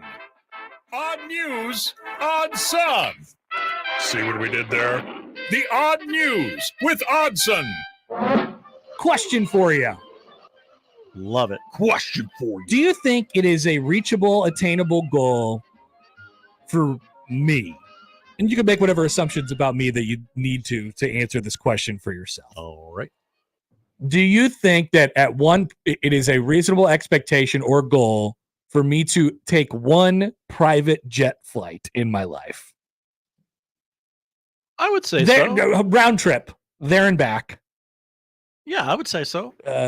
Continental United States. I just want to go on a private jet once. Now, how private are we talking? Because you were offered a PJ if Creighton got to the Final Four or something like that. Private jet with people is fine too. Like, it doesn't have to be just me. It doesn't have to be. I mean, my family. I acquired the money to buy the jet. It is my jet. Oh, it doesn't have to be my jet. I just want to take the flight. Mm-hmm. Yeah, I realize that is probably pretty reachable. Yeah, that seems pretty unattainable. I'm not gonna lie. But I won't. Yeah, no, I'm not gonna have a private jet. That would be unattainable. But you're talking about a pretty big amount of money for myself to just take a private jet anywhere. Not even my private jet. So this comes up because I'm on private jet TikTok now. I can't explain. And if Wheels Up wants to sponsor this segment like they do on College Game Day, we would welcome it. Yeah, that'd be awesome. We'll do the show from anywhere you'd like us to. A jet. We'll do the show from a jet. We do the show like if a great bit. If Wheels Up show. Yeah, if Wheels Up was our sponsor, they could fly us to Nashville. Like at 8:00 in the morning. We get there, do the show, come back for dinner. I think it'd be hilarious, but we start the show in Omaha, hop on the jet, and end the show in, I don't know, Poughkeepsie or wherever. And we're just. You want to go to Poughkeepsie on a PJ? I don't care where. I don't want to go to Poughkeepsie. We're doing the show on a jet. I would not go to upstate New York to take my jet. I'm just okay because I'm on private jet TikTok and there's a lot going on over there. I bet. Yeah. I don't know if it's a bit or not what's going on over there, but who's to say? We got a lot of money. Anyway, get your opinions in for I Have an Opinion. We need more opinions. Oh, yeah. I have not done a good job of soliciting those. Yeah, not at all. Please send your opinions, everyone. We are going to read them coming up in 10 minutes. But first, the odd news, Josh. Yes, it is my duty to obligate you, or my obligation to update you, on the New Heights podcast. It's what we do. Oh, good. Travis Kelce is spilling the tea on his relationship with that girl of his. Oh, really? He's talking about it? Yeah. He says that she has opened up his culinary palate. He was makes sense. Quite the picky eater. That makes sense. Before she came around, and he's gotten into more worldly foods. I wouldn't, if we're being honest, I wouldn't expect Taylor to have the deepest palate either. I would agree. Really? Yes. Yeah, because I know you're a huge defender of Taylor. She is perfect. She's our most perfect. Yeah, but I don't think I think she probably has been eating dino nuggets. I think she was until a certain point, and then she's like, "Hey, I'm worth $1.5 billion. I can't be eating dino nuggets from Costco." Yeah, it's one thing like she's smart, so at least there's that. Yeah, we don't know that about Travis or not. We don't. Brief discussion on new edible options on the latest episode of New Heights, but.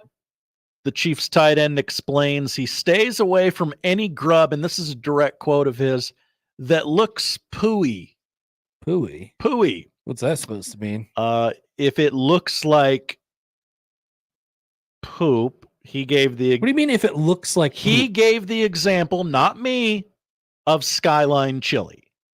He's out on Skyline Chili. Okay, so Taylor Swift was telling him to try Skyline Chili? I don't think so. I believe that's a little bit of the Cincinnati in the Kelce's coming out. Right. Like, hey, I still won't eat Skyline Chili because it looks like poop. I mean, that's probably okay. Like, that's probably an okay reason. That's a good line. Yeah. So that's a good boundary to set for yourself. Jason asked Travis's thoughts on Curry. And Travis revealed Swift was getting him hip to Indian cuisine, saying her influence on his meal choices was, quote, one of the greatest things I've been happy about with the relationship. I'm happy for these guys. I'm happy for Trav. Trav, I'm at a line with Jason here. Oh, have you been overexposed? This guy's in every commercial. Yeah, I figured.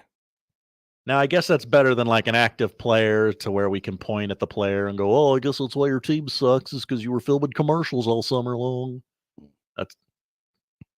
But this guy's in everything. Yeah, probably did get his exposure a little too much. Generally, I like him. I think he's entertaining and all I do that, too. but there can be a point where there's too much. Right. We stay in the National Football League. On-field drama between the Broncos and the Raiders. I don't know if you heard about this, if you've seen this. The scene unfolded in Section 31 of Empower Field. I don't know which team plays at Empower Field. That would be the Broncos. Okay, thank you. When a raccoon emerged and ran through the crowd of cheering fans, some witnesses captured photos and videos because that's what we do in America right now. Whenever anything happens anywhere. One point, a fan used his bare hands to detain the animal, who was then placed in a trash bin. Another video shows police attempting to transfer the raccoon from the trash bin to a cage, but the raccoon managed to break free of its captors and once again run loose inside the stadium. Sure. A Broncos spokesperson said the raccoon was eventually ejected from the stadium safely. That's good. They just let him out? Yeah. That doesn't happen a lot. Calling the event a rare occurrence. You know, I never asked what they did over at Warner Park with the raccoon. What do you do? Do you call animal control, right? I would think and they so. just take it away. Yeah. You don't put it out front and leave it there. No. It's because it'll come back. It's not like a spider where you try and catch it in your hands and then like let it out outside because you don't want to kill the like spider a fly or something like that. Yeah. I guess I never really thought about what happens to the raccoon after it is caught in the stadium. But there are a lot of raccoons, cats, things of that nature in our stadiums these days. That's right. The Broncos fans have dubbed this incident the Rally Raccoon. Naturally. So I imagine you're probably going to see some scoreboard graphics and things like that. Yeah, you have to take advantage of these random wild occurrences. I don't blame them at all. That's right. And Connor, finally, in the odd news, we got another celebrity who's run afoul of the law. Oh, no. I hate to see it. Justin Timberlake again? No, but he has mysteriously canceled a show due to injury. Injury? Interesting. Okay. Who's in trouble? Cookie Monster. No. Oh, no. Yeah. Pulled over for speeding in Germany. Okay. What's going on here, Josh? Photos taken in Dortmund by a roadside camera captured someone wearing a Cookie Monster suit and big googly eyes. Sure. Caught for speeding. Going 60 and a 50, Connor. That's probably in bounds. Well, apparently not. Yeah. Cops saying wearing a big costume like this can obscure a person's vision, and they're admonishing Cookie Monster they're thankful that, the worst didn't happen, but they are saying that Cookie Monster's field of vision could have been obstructed. I tell you what, though, it is funnier if you are doing normal things while wearing a Cookie Monster costume. That's what I tried to do. So I bought the Mr. McGiblets costume. Remember the show The League? I do. Mr. Yes. McGiblets. Uh-huh. He's basically a Cookie Monster, except for he was like green and he was kind of crazy. Yeah. So That's right. I bought that fuzzy guy costume and I just wore it around and I just tried to do as many normal things as I possibly could. I think I wore it on a game day once. Hell yeah. Mr. McGiblets. And just walked around. And then, people would say, oh my God, it's Mr. McGiblets. And I would just wave really kind of creepily. And that's it. That's all I did. I did not get behind the wheel of a car and I wouldn't suggest that anybody do that. Oh, good. Okay. Just for the record. Yeah, this is, the perp, I guess, is just driving the car, staring straight ahead. It's pretty funny. Pretty funny picture. It is funny. It's Yes. if I saw Cookie Monster driving a car, I'd be like, oh my God, that's hilarious. I'd be a little worried that he was going to run into me because he probably can't see, but no. That's neither here nor there. A 40 euro fine was assessed to the 57-year-old driver. Cookie Monster's 57. Interesting. Apparently. Thank you, Josh. Thank you, Connor. Is the odd news. Please send me your opinions. I need some opinions.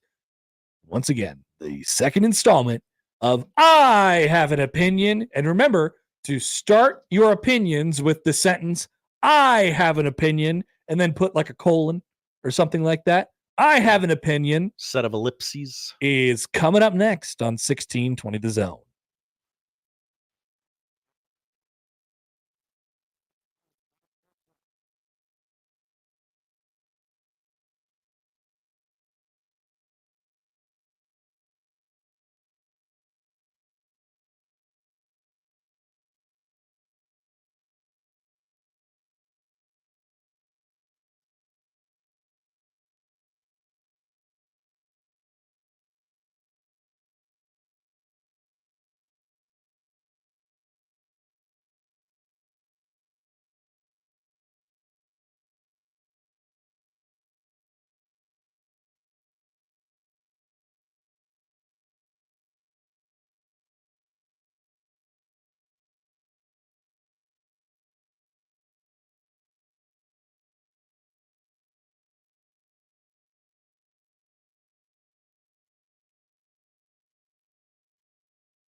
Josh, we need an I have an opinion open. Yeah, I got to get on that. Or we could just use the tweet bag one and just. No. I don't want to confuse the audience. It is confusing because they're very different things. Mm-hmm. They're very different. Very. You know, we brainstormed an idea for the Open last week. Oh yeah, we got some suggestions of clips that need to be in there too. So okay, we got those. All right, so I have a couple emails. I have a few texts. I know we got a tweet or two a few days ago. Whoa. So I remember what it was. It was from Joel watching the Sunday night football game, and he said he had an opinion that that Dallas versus Pittsburgh was the closest to big meteor that it gets in the NFL. That might be true. That might be true. A lot of talk about history between those two teams. There's a lot of history there. So much history. All right. Not a lot of present.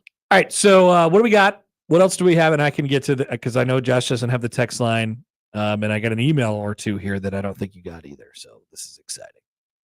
Alex going to start us off on the YouTube chat. Let's do it, Alex. I have an opinion. Hurricanes are bad. That's a good take. I have full support of that opinion. Cosign. They can confirm. LOL, said Jimmy. I didn't mean to put that up on the screen. The comments shifted. Hurricanes are bad. This is not good. This is not good. They already had one hurricane and now they're getting a second hurricane. 2 hurricanes. Bad. 2 hurricanes bad. Don't make a joke about hurricanes, Josh. No. It's not funny. Why would I? No. There's a reason why the small television is on the Weather Channel right now. Because that's a big deal. Big hurricane. SEAL Team Nick with 1. All right. I have an opinion. Kurt Signetti gives off divorced middle-aged dad vibes. He looks ridiculous in that Tesla truck. Okay. Does he actually drive a Tesla truck? I don't know, but I need to know more. Kurt Signetti Tesla truck. Okay? There's no evidence of that. Damn. There's no evidence of this. Google me. Unless he said it before, and it's not popping up in a news story here. So okay, that's funny. I agree with that opinion also. He's just really confident. He's just really confident. Got to knock that guy down a peg. That bothers me. No, he got the nice soft runway, and they're 6-0, and they're feeling really good about themselves. But as I've said this before, Josh, like I love the position that Nebraska goes to Bloomington in next week. I think they, like they have it's really pretty similar to the Colorado game this year, right? All the chatters about them. I just think this team will respond really well to that situation and that environment. I'm excited to let them get a crack at them. And I think they'll be a little chirpity derpity. Like I think there's going to be a little bit of that. And I think Matt Rule will talk his talk at the end of the game after saying how much he respects things for each of the next 2 weeks. I respect that. We thought the game would go like this. We thought the game would go like that. We knew we could win by 3 touchdowns, and we did.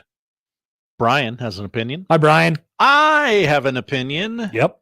Politicians are sending way too many political ads in the mail. That seems to be all I get in my mailbox every day.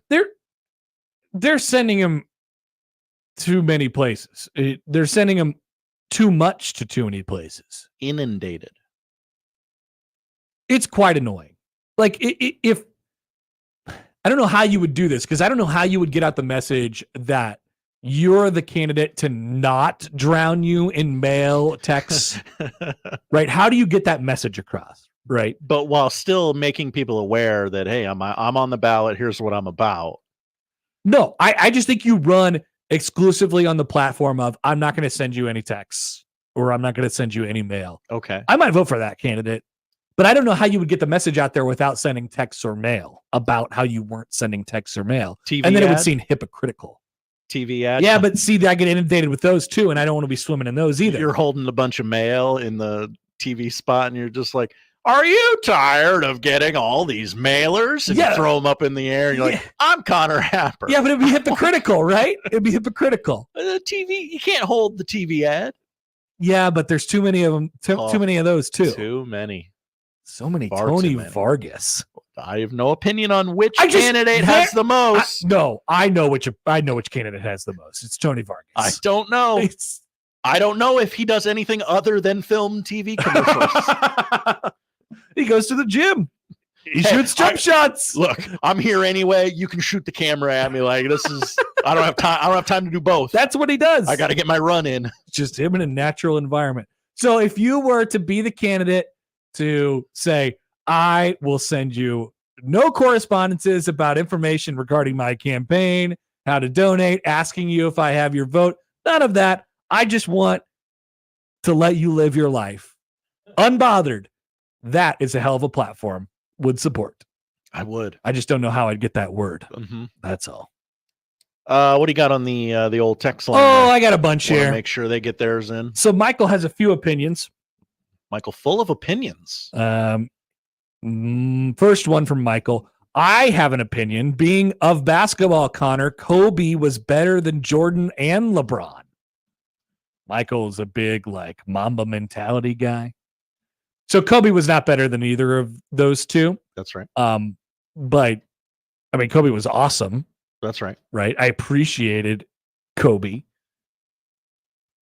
for his sheer will and determination. Absolutely.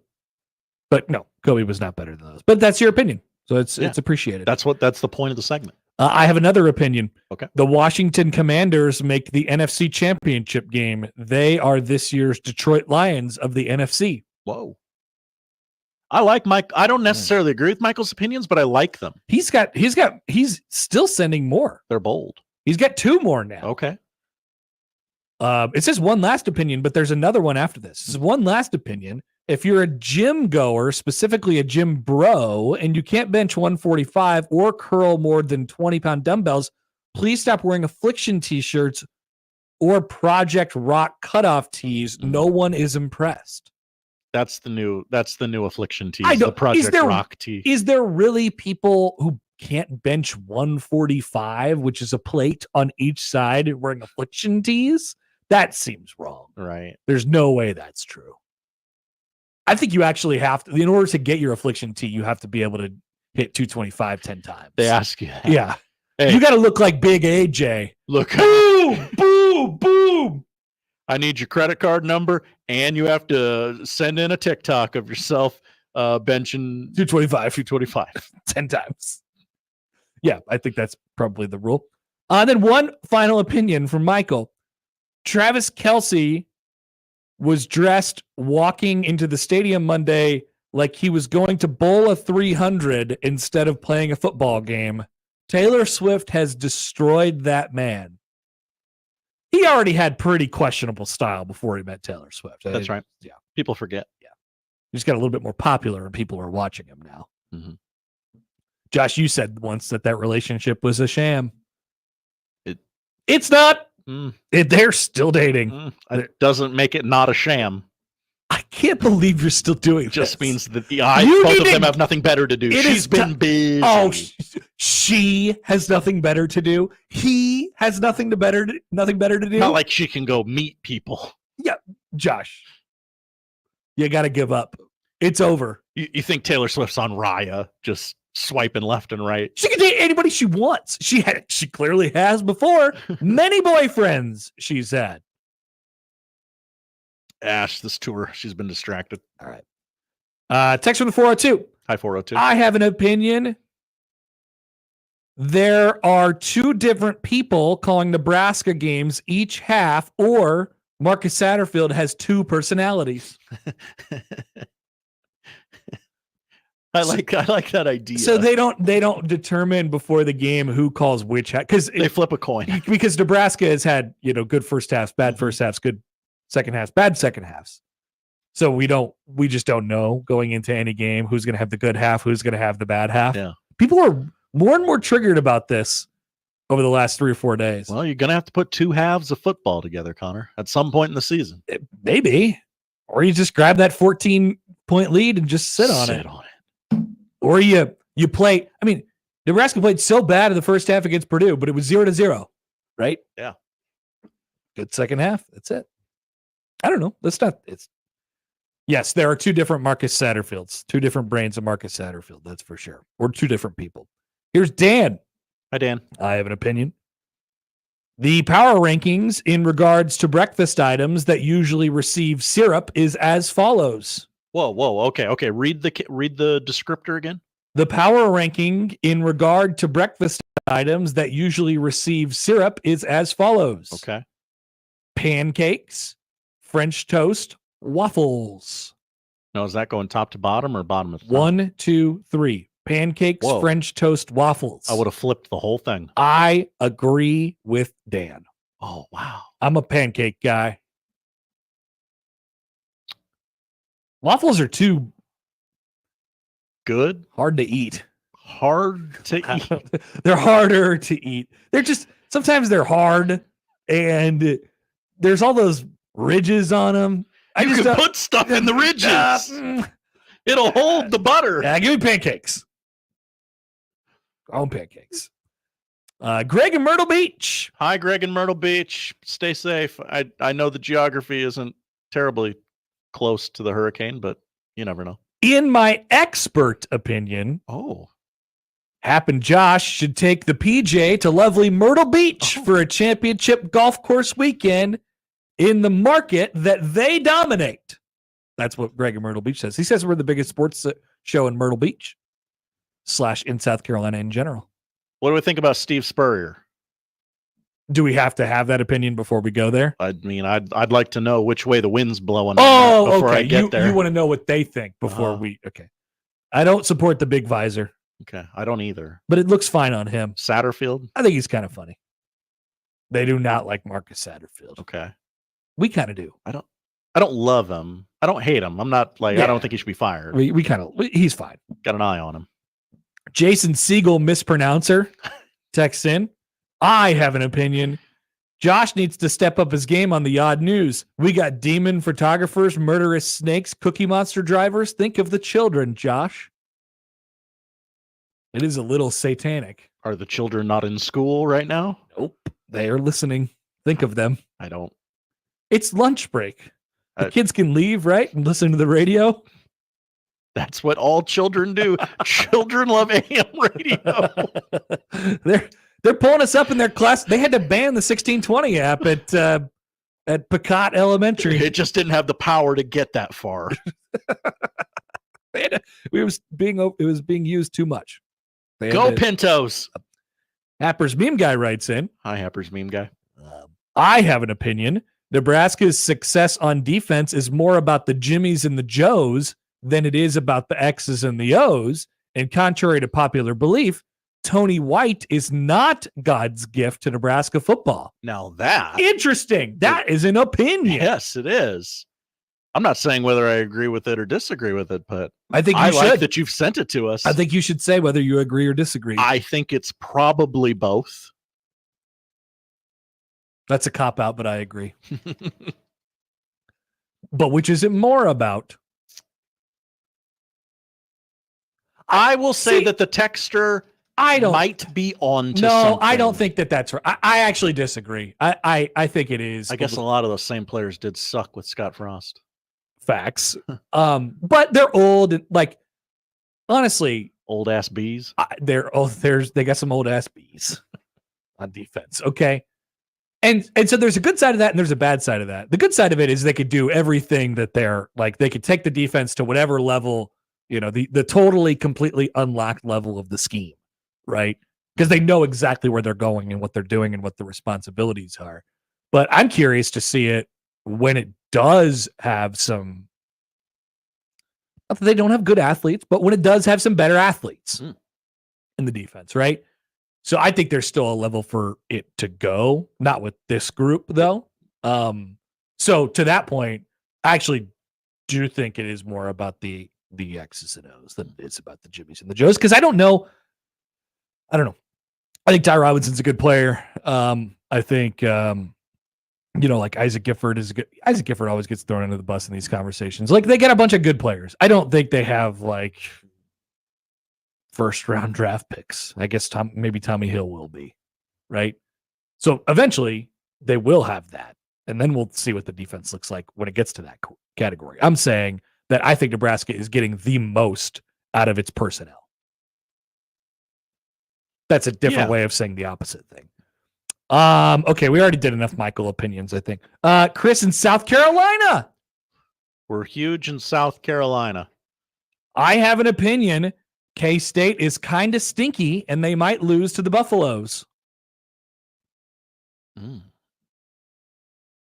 I wouldn't be surprised by that, Mr. Chris in South Carolina. I wouldn't be surprised if Colorado won that game. I think the Big 12 is having one of those years where it's going to be, that's life now. Chaos. Yeah. Here's regular Chris. Hi, regular Chris. I have an opinion. People against selling beer at Nebraska events are dumbass people. I would never say such a thing. That's Chris's opinion. I have an opinion from the 402. Casey's breakfast pizza is better with the gravy base than the nasty cheese sauce base. That is a good opinion. My opinion is that Casey's breakfast pizza is overrated. Okay. When they have it in the store. Sometimes they do run out. Here's Joe. Hi, Joe. I have an opinion. The goal line fade has replaced QB draw as the dumbest and most predictable play Nebraska runs. Nebraska runs the goal line fade? I can think off the top of my head, like maybe once or twice that they've tried to throw it up to the top this year. I think there's a lot of like stuff where they're in big personnel and they're on the goal line. They just have one receiver and he's just like, go win. I don't think they have a lot of that because frankly, I don't think they have the personnel to do that a lot. But they do some like back shoulder stuff. I mean, the one that Nair caught amazingly and tapped his toe in the end zone against Illinois. I mean, I don't know. It wasn't designed that way, but it ended up sort of looking that way. Just, hey, throw it up to the end zone and kind of see what happens. Dylan Raiola was like, I might have screwed that one up, but it ended up in a touchdown. I don't think that Nebraska does the goal line fade too much, although that wasn't the opinion. I think the goal line fade has a place in the sport. I think at the sport of football runs that play too much, but not Nebraska. Okay. Should we go back to Twitter? Yeah. Austin has an opinion. Austin is going to host Big Red Overreaction. Oh, Austin, get ready for Indiana. Go I Panthers. have an opinion. I believe we are at the official kickoff of chili and soup season. We'll celebrate accordingly for the Royals playoff run. It's going to be 80-something degrees today, Yeah, Austin. You just can't get. I can't get that crock pot real good and fired up yet. I know we're talking freeze warnings for like Monday and Tuesday, but then again, it's still going to be like 75, 80 degrees at the end of the day. I think if you waited until next week, Austin, we're looking at highs in the low 60s and the upper 50s at the beginning of the week next week. You have my full permission at that point. But an opinion's an opinion. If you want to fire up the crock pot and make some chili when the high is going to be 82, then be my guest. You may be a little crazy, but be my guest. Few things whiter than telling people you're making it's chili crock and pot soup. season. And I'm going to put stuff in my crock pot. not that there's anything wrong with that. I'm just saying it's a characteristic of white people. Mustache Adam says, I have an opinion. Josh is too proud to admit he was wrong about Travis and Taylor's relationship, and I agree wholeheartedly with that opinion. I'm just saying, let's let the facts play out. You can't claim you're right if they break up after several years of dating. That's not how this is going to work, Josh. Not allowed. I could still be right about this. Here's an email from Dan. Hi, Dan. I have an opinion. These establishments are making coffee too hot nowadays. What am I supposed to do? Wait 20 minutes for this cup to cool down? No, sir. The coffee is too hot, says emailer Dan. I could see that. As somebody who does not like hot beverages, I actually will wait the 20 minutes. Like, I think part of the deal is you wait the 20 minutes or 15 or whatever it takes, and you find the right spot. You let it waft and linger in your nose, and you're like, I gotta have this and, coffee. And all the meanwhile, you're looking cool because you're carrying like coffee has become more of an accessory than it is an actual drink these days. Hello. Everybody, that's my opinion. That is my opinion of the day, Josh. Coffee is more of an accessory than it is an actual drink. I see. I'm with you on that. You know when the athletes walk in, they take pictures of them because they have their fits of the day or whatever? Yeah, How many of them are carrying a cup of coffee? A lot of them. 85% are carrying a cup of coffee. Why are they carrying a cup of coffee? It's 4:30 in the afternoon. They don't need that coffee. They want to have the coffee in their hands. Sure. That's what people like about the coffee, having the coffee in their hands, not actually drinking the coffee.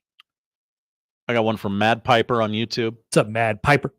I have an opinion. Scott Frost will never be welcomed back to Memorial Stadium like Frank Solich was. Oh, maybe not. I don't know.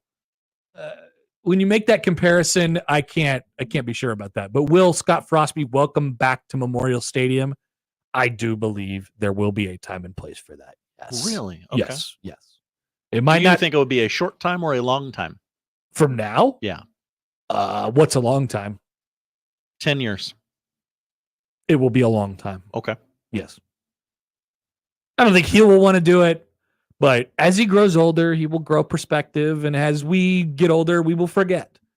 And yes, Scott Frost will be welcomed back to Memorial Stadium one day to a rousing cheer and applause as a native son. No doubt about it. I would like to take my children here and let them see how well received their father is. Yeah. Yes.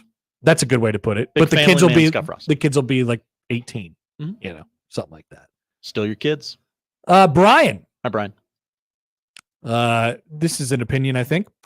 With the newest NHL team being referred to as the Utah Hockey Club, at one point we had a Washington football team. I feel all the major sports league mandates that any expansion team or team wanting to change its name should have to go by some sort of club or team moniker for 2 years to give them time to come up with a good name, kind of like an initiation of sorts. It would be funny to have a Seattle basketball squad or a Salt Lake City baseball team, etc., before you actually name the team.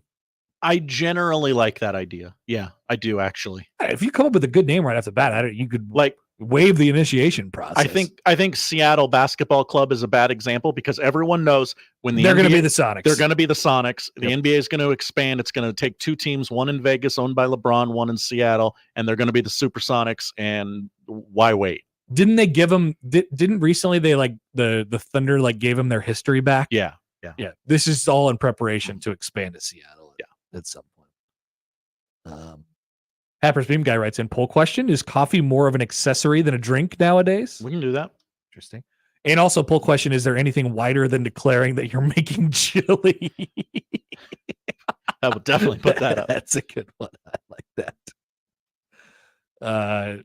Thought from Brian, who says maybe Taylor just doesn't have enough material for a full album until she does, she'll stay with Travis. Josh, do you subscribe to that? Let me tell you how stories work, America. Okay, you got to have the rise and the fall. We're on a rise with Taylor Swift and Travis. It's been a rise Kelce. for a while, Josh. Sure has. And then maybe they were supposed to break up a little while ago, and then America found out, and they said, "Well, America can't be right. We're Travis Kelce and Taylor Swift. We're smarter than America, and we have to prove those breakup papers to be false. So we have to stay together another year." Jacob Padilla writes in. Hi, Jacob Padilla. This is where I send tweet bag submissions, right? Does making a prediction like Washington making the NFC Championship game, for an example, count as having an opinion?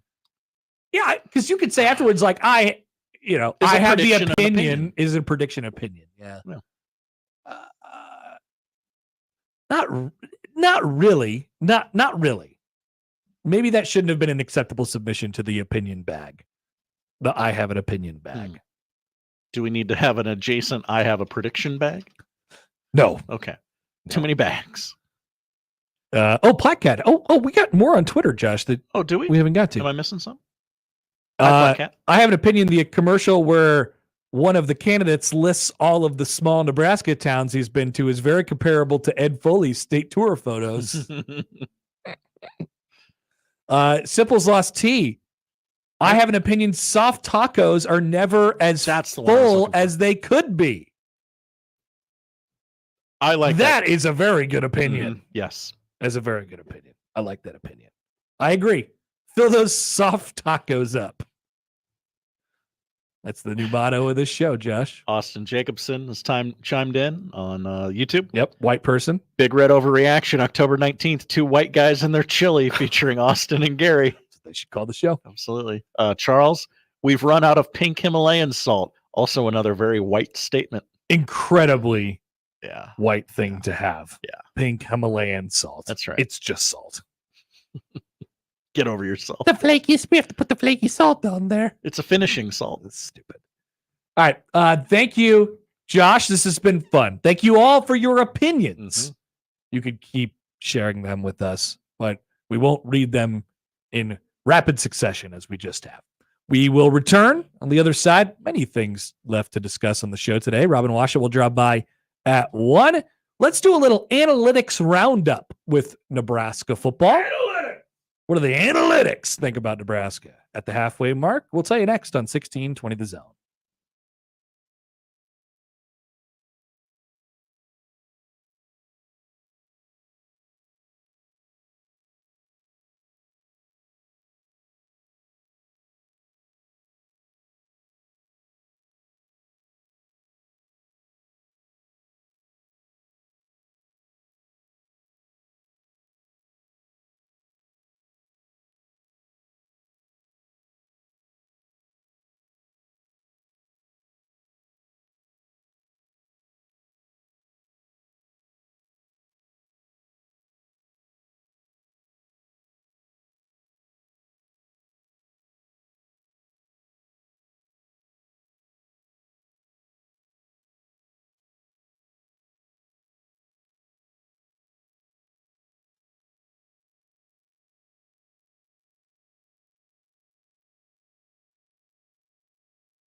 let's get back to the Connor Happer Show on 1620 The Zone. Here comes the clown.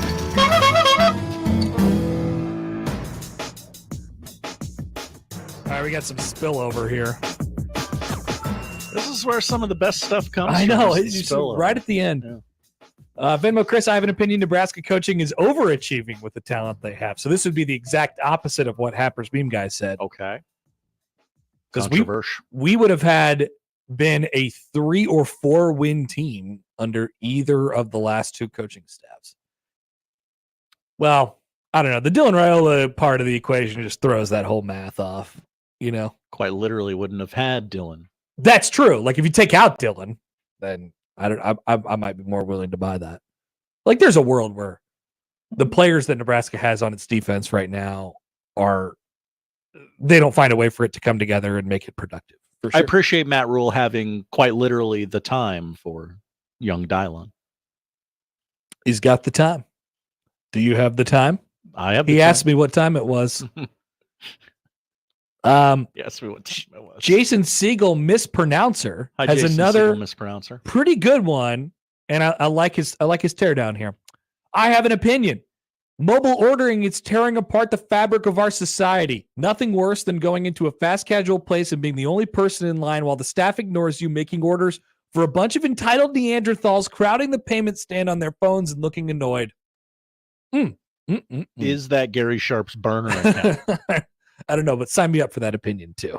So I like that. I do that, but I also agree with Michael. It was Michael, right? Michael's take. It was Jason Siegel mispronouncer. Oh, I'm sorry, Jason. Yeah. I'm Jason Siegel mispronouncer. Yeah, the person who mispronounced Jason Siegel. Yeah. That person is right, but I am also part of the problem. I don't mobile order. I don't like to. I do. I don't like to talk to anyone ever. Connor. See, I like to talk to people. I don't. Yeah. Okay. And one more from Aaron. I have an opinion. Omaha is better than Lincoln, but the worst area in both towns is West Omaha. Suburban wasteland with little to no redeeming qualities. Lincoln has those areas, but it's not as large area of suck. Why? Much of Omaha is West Omaha now. There's no doubt about that. Bumper and it's to only bumper growing. traffic all the damn time. It's traffic. It's chain restaurants. The roads are terrible. Only there though. Yeah. Lincoln has still that like small town charm, but with it comes the small town downside as well. It has a little bit less suburban sprawl just from a general landmass standpoint, but boy, it has a lot of it still. And more crime. And much more crime. There's a reason, after all, why they call it Crime Town. That's right. It's right there in the name. All right, time to talk analytics. I love analytics. Josh, you know what? No, we'll save this. We'll save this for Robin because there was an important basketball. Today's a big day for basketball sickos. Tip times drop? No, those happened. Well, some of those happened already. The preeminent basketball sicko, not Kempom anymore. He's been supplanted by Evan Maya. What? Oh, yeah. Evan Mayakawa. He dropped his rankings today. Whoa. Yeah. So just hold that real quick. But Nebraska football analytics roundup. The Football Power Index, Josh, the FPI. What are you laughing at? It reminded me of Silence of the Lambs when Hannibal Lecter, the late great Hannibal Lecter, said the FBI. That's not what I was making a reference to. You run, Clarice. You run all the way until your little legs carry you to the FBI. The FBI has Nebraska ranked 37. And I want you guys, so there's a couple of these that are interesting, and each of the analytics websites tries to boil it down to a single number, right? It was the original idea of war, right? Can we get the value of these teams down to a single number to decide which team is better than the other team? And in a lot of cases for college football, those numbers are used in the betting spreads, kind of market as well. So using some of these systems, you can guess lines that these analytics formulas would have them at. The FPI has Nebraska ranked 37. According to the FPI, if you match Nebraska and Indiana up on a neutral field right now, Indiana would be a touchdown and a hook favorite. 7.5. 7.5 points better than Nebraska. Really? Yes. So you'll see that there are differences on what the analytics think about Nebraska, and most of them are still, almost top to bottom, everybody's pretty high in Indiana. And I will try to get to the bottom of why here in just a second. Obviously, they're undefeated. That is a big part of this.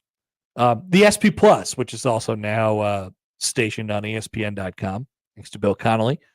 A little higher on Nebraska. He has him ranked at 26.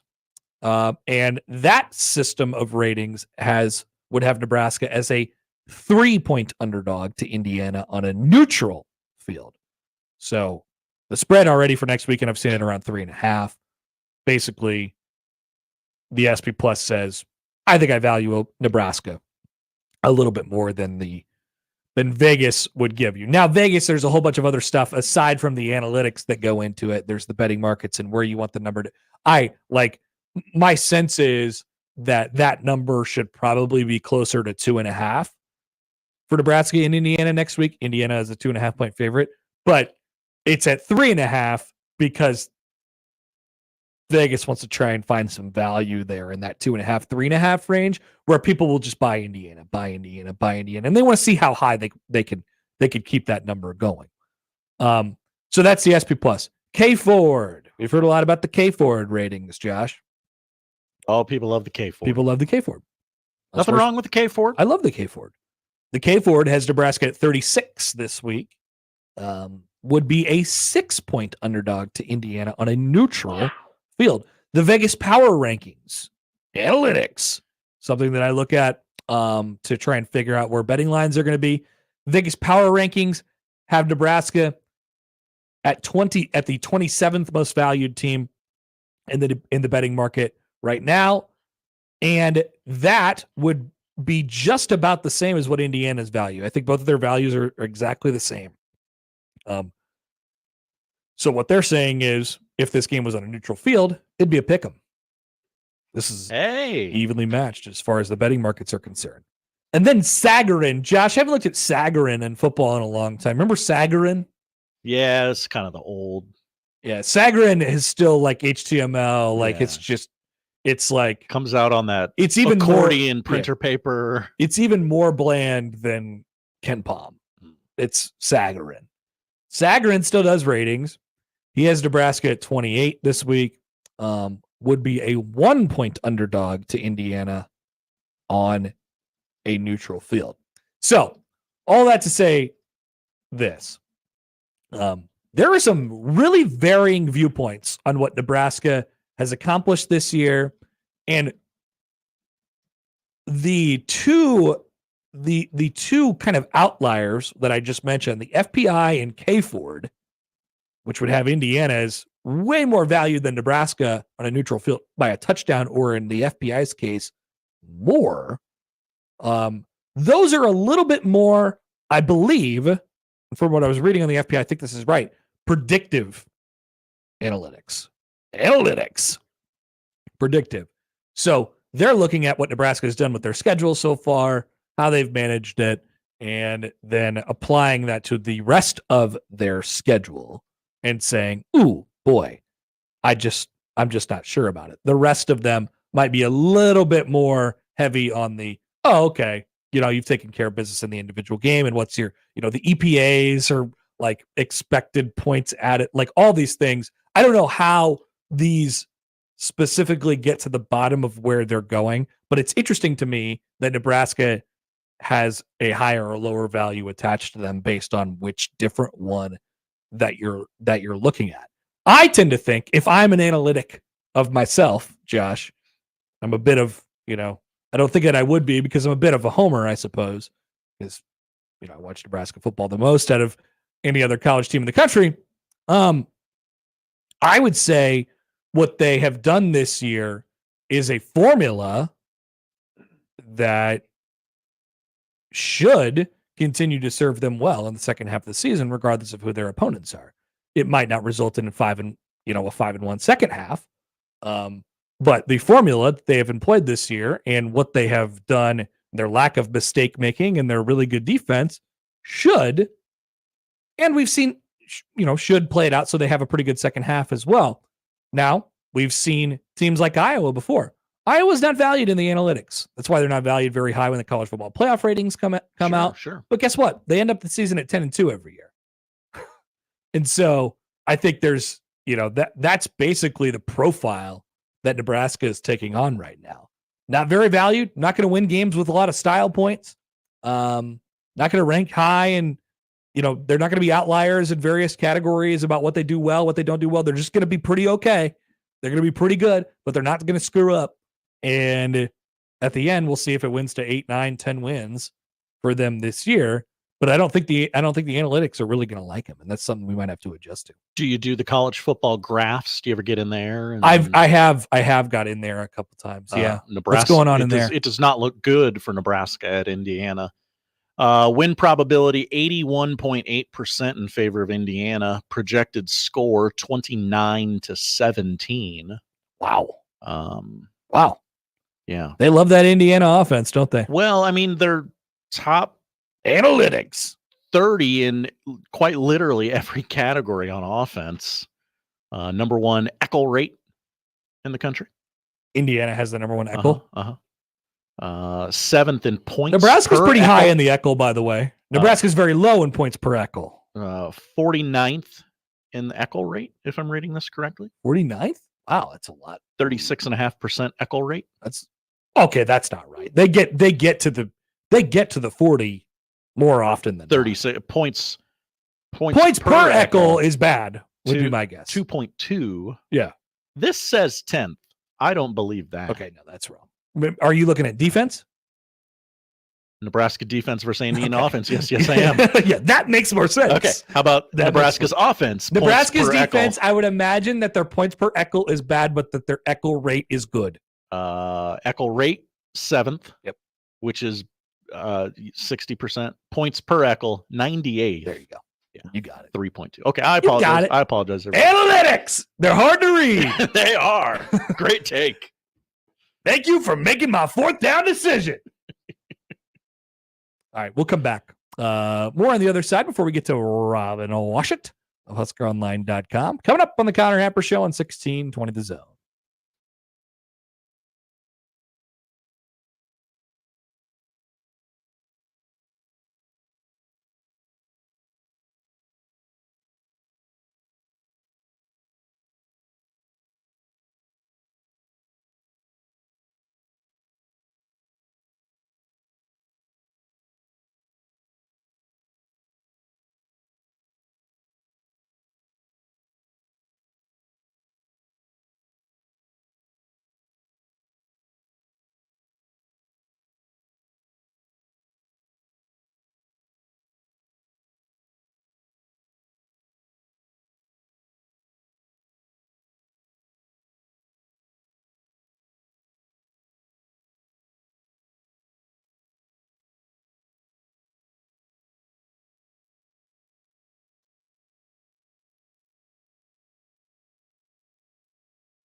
Welcome back. We're the Connor Happer Show on 1620 The Zone and on 1620thezone.com. I got an email here from Bullet Point Bob. Hey, BPB. Conan. Great bit. Have you seen Indiana play or checked out their extended highlights? 2 running backs that are not fun to tackle. Quarterback who's very accurate, avoids sacks, and doesn't really turn the ball over much at all. Nice stable of receivers, and they are an aggressive attacking offense. Hard to see how Nebraska can be in that game in the fourth quarter, given what they've shown so far. That is a deceptive 5-1 record that Nebraska has posted. Interesting. That's an interesting takeaway from Nebraska. Analytics might not see it, but if you watch the 2 teams play, it becomes pretty apparent. No, well, I mean, yes. To answer your question, I have watched Indiana play. On a couple occasions, they never seem to be playing at the same time as Nebraska. They're always on in the window before them or the window after them.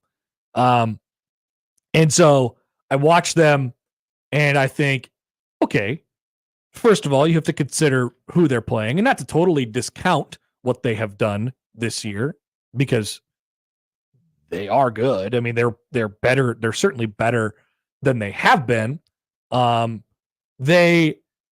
It's notable that they, the teams that they haven't played this year, which is basically anybody.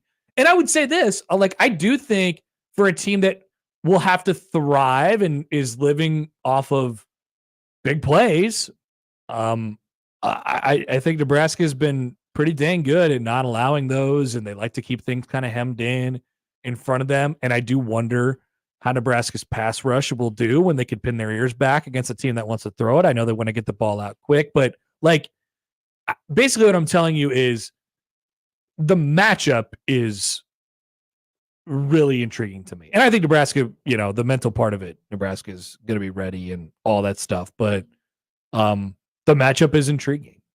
Just can Nebraska keep it away from them a little bit? Like they've had some success. Even you go back to last year against a team like Colorado, you watch them in the first half and they were keeping them pretty well hemmed in on defense. And then on offense, they just couldn't avoid the turnover bug. But you thought, man, if they would have been able to, continue to grind that clock and run it out and stuff like that. Like, hey, they probably are going to be in that game in the fourth quarter. If it is close in the fourth, whose offense do I like better to go out and make a play? Probably theirs. Wouldn't count Nebraska's out. Probably theirs. But I don't think it's an impossible challenge for Nebraska to go on the road at Indiana. Can't wait to talk more about that game. And no, they haven't really turned it over much so far this year. That is true. Easy to attack Charlotte's defense. Yeah. Beating up on another trash can. Mm-hmm. That's for sure. All right. We were going to get to this yesterday. James Franklin. He's got tape. Guy. James Franklin. I have an opinion, says James Franklin. I'm telling you, more coaches should do this. I have an opinion. James Franklin gets up there at his Monday press conference, and they have a trip to USC this week. That's across the country. Classic helmet matchup. They'll be departing Thursday. They'll be departing tomorrow for their cross-country voyage. Okay. And he was asked about his team's travel plans and some of the logistics that go into that. He says, quote, so the second part of your question is a big part of us leaving on Thursday is that we cannot fly out of State College. That was a big part of our discussions with the Big Ten when all this expansion of the West Coast got started. Not only are we one of the most Northeast schools, but based on runway length, size of plane, weight of plane, fuel on plane, we can't get out of here unless we would stop for fuel. So with that, we've got to fly out of Harrisburg, which is a 2-hour bus to get to Harrisburg to fly across the country. Now, keep in mind, last week, UCLA flew into State College to play Penn State, and they used that airport, that State College airport. So I think Penn State just has a heavier load, right? They have more people that they're bringing along and more equipment that they're bringing along, like whatever it might be. But this has started the conversation about cross-country, multiple time zone road trips this year and how difficult it is. James Frank would like to start another conversation. he'd like a bigger runway at the State College Airport. Quote, to me, that's one of the things I think we have to discuss is increasing the size of the runway here, in the size of the airport, for a lot of reasons, for the university, for the community, for businesses, for the athletic department, and for us now that we've decided to make this move as a Big Ten. To me, that's something that we need to do for a lot of different reasons. That's a big part of it is you're talking about adding another 2 hours of your trip on top of the flight, and I think the flight is already 5.5 hours or whatever it may be. That's pretty much a full day. So that's one of the biggest reasons that we're leaving on Thursday. Nicole Auerbach was talking about this. Yeah, what'd she say? This week. Most teams with the cross-country flight are leaving on Thursday. Indiana opted to go to UCLA on Friday just to kind of cut down on the downtime. Personally, I would leave Thursday anyway. Like you said, just to acclimate myself to the time and things like that. So this is going to lead to, and I want you guys to get ready for this because it's already starting to bubble, and it's gonna happen more. Because you know what's going to happen this weekend? I have an opinion. Okay. USC is going to beat Penn State. And people are going to start talking about the old bounce back game. People are going to start talking about this cross-country travel thing and how it's a thing. Because there's a stat that's already out there. Teams that in the Big Ten who have to jump 2 time zones are 1-8 so far this year. I believe that's the number. I don't remember the stat, but I had heard it. Here's what's going to happen. USC is going to beat Penn State. And here's the one that could really send us over the top. Oregon beats Ohio State. And if that happens, then this is going to be an unavoidable conversation. If they both happen on the same day. Yeah. So get ready for this. This will continue to happen. And be thankful that Nebraska plays in the middle of the country and they have to fly several hours to anywhere. Seriously. Never thought that would be a benefit, did you? I'm dead serious. They're in the heart of the Big Ten. They're right in the middle of it. They will never. They're going to have the same travel plans regardless of where they go. They will go 2.5 hours to Rutgers. They'll go 2.5 hours to Los Angeles, or 3.5, whatever it might be. You know, they will generally not have that problem. Yeah. Meanwhile, James Franklin's asking for more runway. Guy doesn't have enough runway. State College is a very remote location with a tiny baby airport, and that makes sense. That seems like more of a Penn State problem than a conference-wide, hey, if we're doing this, you're going to have to build us a bigger runway. Yeah. It's like, no, that's a Penn State thing. Penn State has long been a huge pain in the ass to travel to. Ask anyone who's ever been there. So, State College International Airport. Mike writes in. Hi, Mike. So we're getting the James Franklin story, but not the Caitlin Clark story. Interesting. We are getting to it. We'll get there. Yeah, we'll get there. But I'm telling you, guys, you get ready for this narrative. This is what we're going to be talking about in October and November. Teams who have to go either out west or far east from the West Coast. And this is going to impact the college football playoff race because Oregon's in there and Ohio State's got to take the trip. And I mean, hell, Nebraska's going to USC. UCLA's coming here, right? This is going to be a thing that we're going to talk about. And then there's going to be all this overreaction to it in the offseason. Oh, we have to fix this. We have to do something about it. Yeah. We knew that this was going to be a thing, everybody. You put UCLA, USC, Oregon, and Washington in the same conference as all the other schools that are in the Midwest. And we all agreed to it. We were all okay with it. And then the coaches are going to come out and they're going to start complaining about it. But guess what? There ain't nothing you can do. You can't move the schools. It ain't changing. It's not going anywhere. It's one of the first things we looked at when they dropped that 4-year schedule. Yeah. Is you did this. Who's getting screwed by the travel? You did this. You guys all agreed to this. UCLA took the bailout. USC was fine with it, right? They wanted to. Lincoln Riley wanted this. Hey, can you take our little brother down the road there? 100%. It would really help us out. So let's, before we get into overreactions about how to fix stuff, just remember that, this was never going to change. We'll be back with Robin Washut on the other side on the Connor Happer Show on 1620 The Zone. But I would like to remind people, first of all, that 25K 4-quarter pick'em is open for you.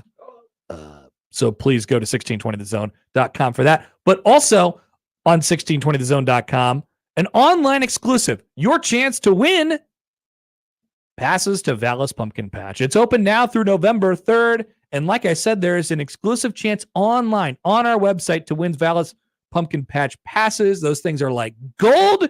You got to get out there. You're going to start to feel it next week with the weather. Please head to our website. And honestly, we're doing this for you. Like, we're trying to help you. So go to our website, 1620thezone.com, for Vallis Pumpkin Patch tickets. Enter for your chance to win. Once again, that's on our website, 1620thezone.com.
The biggest basketball coaching convention of. You work on your skills. What? You don't want to embarrass. I'm talking. What is going on? Robin, are you okay? Robin Washut. Are your kids near you, or what just happened? Husker Online. I took a lot of preparation to make this thing a flawless interview, and clearly I still can't avoid it. Robin Washut, Husker Online. Maybe it was aliens. Maybe it was a phenomenon that we can't explain. The Connor Happer Show on 1620 The Zone. That's right. We are now joined on the 42 Degrees of Source hotline by Robin Washut of HuskerOnline.com. Hi, Robin. Good afternoon. Good afternoon. Thoughts on the new court sans serif? I mean, like generally speaking, it's fine. I don't have I miss the state outline like pretty much everybody else. As others have noted, I'm confused about the N. The sans serif. Yes, the sans serif N. That is not the Nebraska block N being put on the baseline. But somebody else pointed out that, like, if you get a Husker vanity plate now, like through the DMV, it's the same font. So, like, really, that's what they're going with now. It's not like they just messed it up on the court. Like, that's the new Nebraska style for writing Nebraska in an athletics sense, to use that N, which again makes zero sense to me. But I do like the red paint. I think it's an otherwise, fairly clean look. I know some people say it looks a lot like Wisconsin. Clean, bland, whatever you'd like to say. Yeah. So I mean, it's all in the eye of the beholder there. Like, the biggest thing for me is the state. Like, I don't care really what you put at midcourt. I still like the one you threw out a few years ago, where you just have the big basketball Herbie, giant Herbie. Right, yes, people were telling us to make him bigger, and then we did. We just kept making him bigger and bigger and bigger until he covered the whole court. Yeah, I could just have Herbie's face. Like, that's all you get to see on the entire court, or his maybe eyes. Just his eyes. Yeah. Yeah. So they did not go that direction, Robin. They went a little bit more streamlined. So the last legacy of Trev Alberts is now on full display at PBA. Yeah, this is definitely a Trev court. No doubt about that. By the way, just announced, the Nebraska women announced some tip-off times. So they are going. So we've been wondering about this for a long time and how they were going to do it. It appears that everybody will have a great Friday here in Omaha, as the women will play at Creighton at Sokol Arena at 4, and then everybody will take the nice few block walk down to the CHI Health Center to watch Creighton and Nebraska men play at 7 o'clock. That'll be a fun, unique day, Robin. Yeah. That should be fun for everybody. I like it. And I'm sure just logistically, for being on a Friday, that's probably the best way to make any sort of a doubleheader actually happen. So good on them. I think that'll be a fun day. And, I think basketball needs to be featured more in the state, because there's some really good basketball being played here. So that should be a signature day in that regard for Nebraska. How are you celebrating the preseason Evan Mayakabo rankings release today? I assume you're having a party and having people over. Yeah, and I've seen a few of his poll came out, and then the Ken Palm human poll. There's a Ken Palm update today? Not the official one. It's his human, HUMAN. It's an acronym.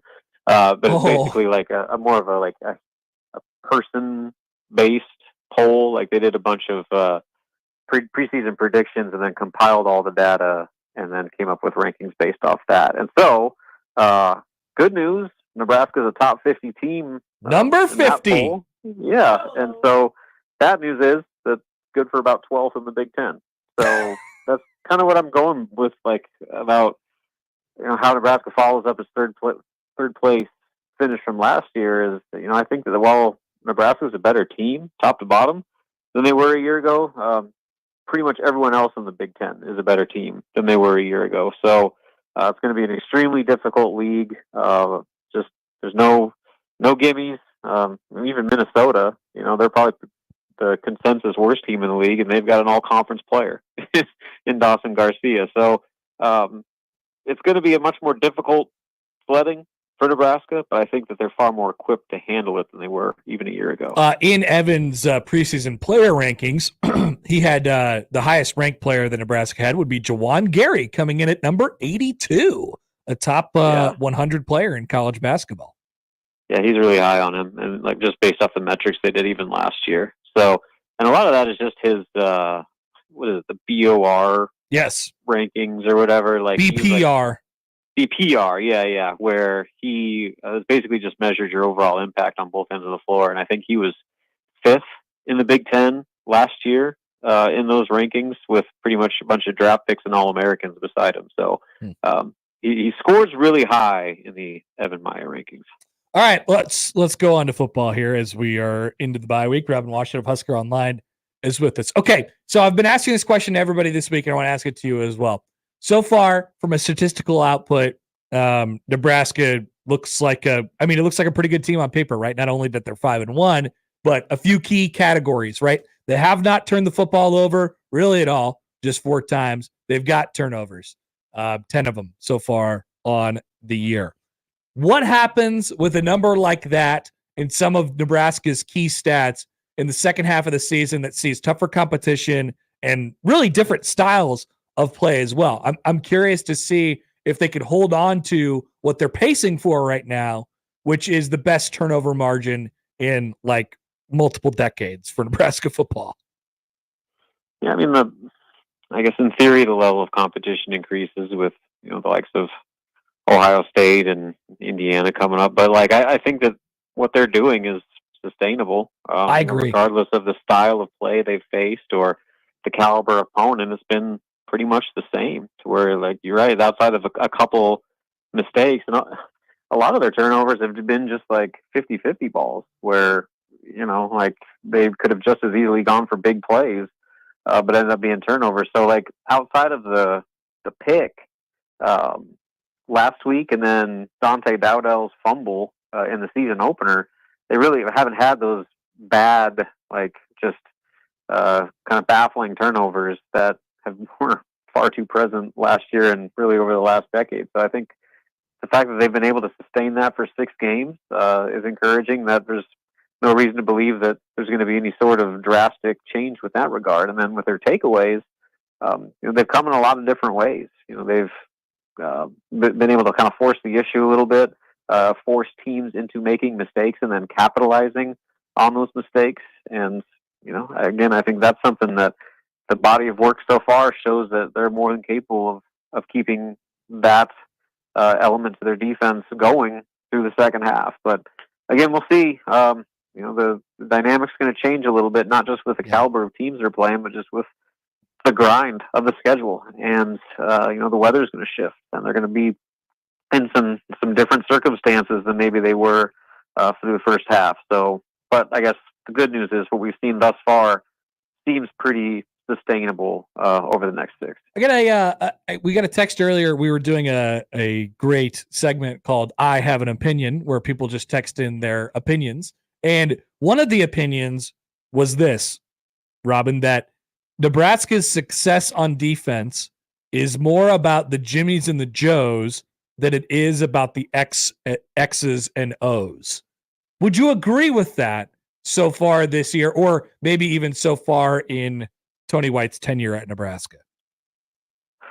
I think that there's a degree of truth to that, because when it comes down to especially forcing turnovers, guys just got to make plays. And right now you're seeing guys make those plays. And it's not just catching balls for interceptions, but just the disruption that's happening up front that's creating a lot of the mistakes and kind of setting up those turnovers that they've been able to get happening. And then just great individual efforts, like John Bullock just ripping the ball out of a guy's hands after a big game. That's a Jimmy's and Joe's play right there. But at the same time, guys play at a level and speed when they're confident in the system, and so therefore they've got to be thriving within that system that is putting them in position to make those plays. So it's not one or the other, but I think that the uptick in turnovers forced does have a lot to do with their personnel and the fact that they have so many smart veteran players that are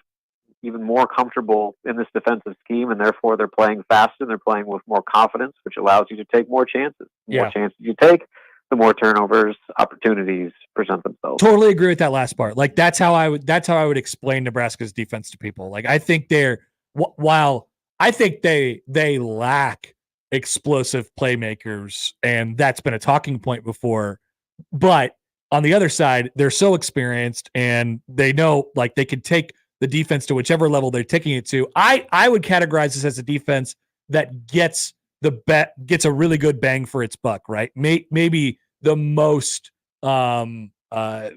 It's greater than the sum of its parts, right? Would you agree with that statement on what they're doing on the defensive side of the ball?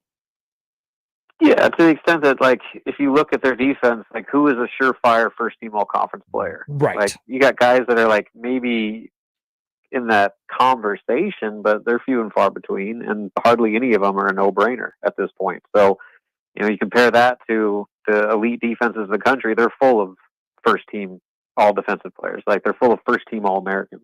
So, like, that is kind of the separator, where Nebraska doesn't have the same level of star power individually on defense, but collectively, they don't really have a lot of weaknesses either. Robin Washut of Husker Online with us. Offensively, what takes this to the next level? Like, what's the next step for the offense? Now, I mean, I think a real big part of this, and it needs to be mentioned over and over again, that their offense is just what we've talked about. It is not had the back-breaking turnovers. That's a great step. What's the next step for the offense in order to take it to the next level and get the most out of the last 6 games of the year?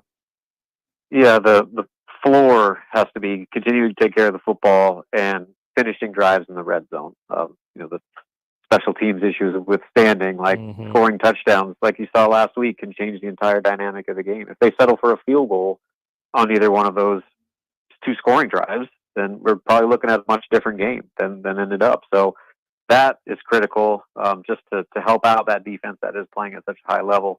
But to take it to the next level, they got to get more consistency out of their running back run game, especially in the second half. They can't go into this just shell and try to run the ball into the back of their offensive lineman and be 2nd and 10, 3rd and 11 every play. Like that is going to get you beat, especially as the competition increases. But then the other part of it too is they got to get more explosive plays, and that comes down to individually players just making plays happen. If Dante Dowdell gets outside and he's got one man to beat, you got to beat him. That 12-yard gain should have been 50, if not more. And again, that's a game-changing type of play. And the 50-50 balls that they've lost and have gone for interceptions or have been batted away or whatever it may be, like those downfield passes, they need to connect on them. They've had a lot of near misses. Yep.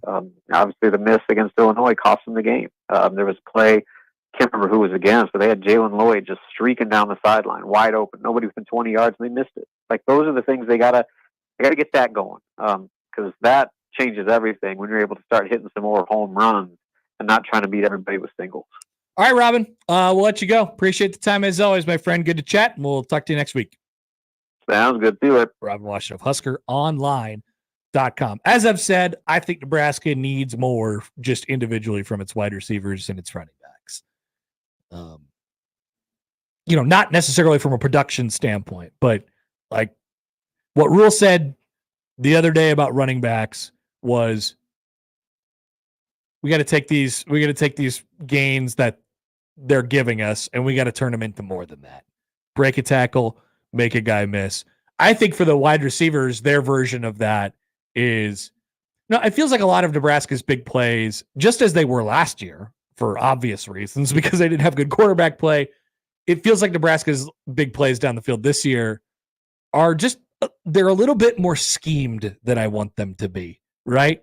I want Nebraska to get to the point on offense where they could throw it up to a guy down there and say, go get it and make a play, right? Rather than we got to scheme this guy open and it's going to be Jalen Lloyd and, or we got to do a double reverse pass or whatever it might be. And there's still going to be time for that, but it's a little schemy at this point. Right. I want the talent to win out. And I think they have that. Maybe not so much at the running back spot, but definitely at the wide receiver spot.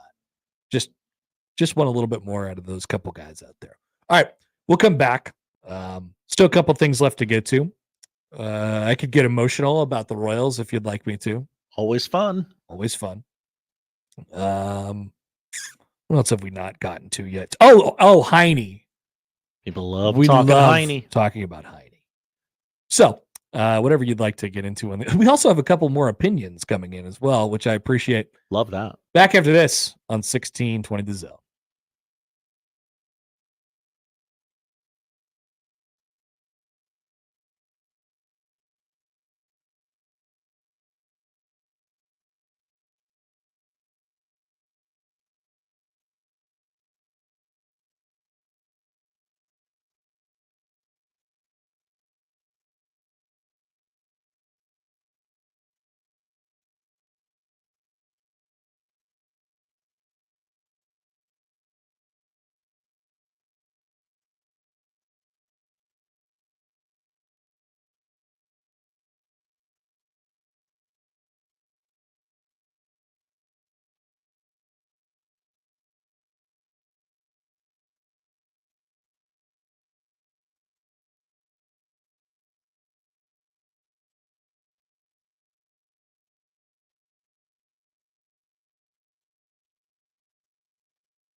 So okay, a couple spillover opinions here. Again, you guys have done enough to keep us rolling for the whole show, which is nice. We need so in July we're going to do our I Have an Opinion show, right?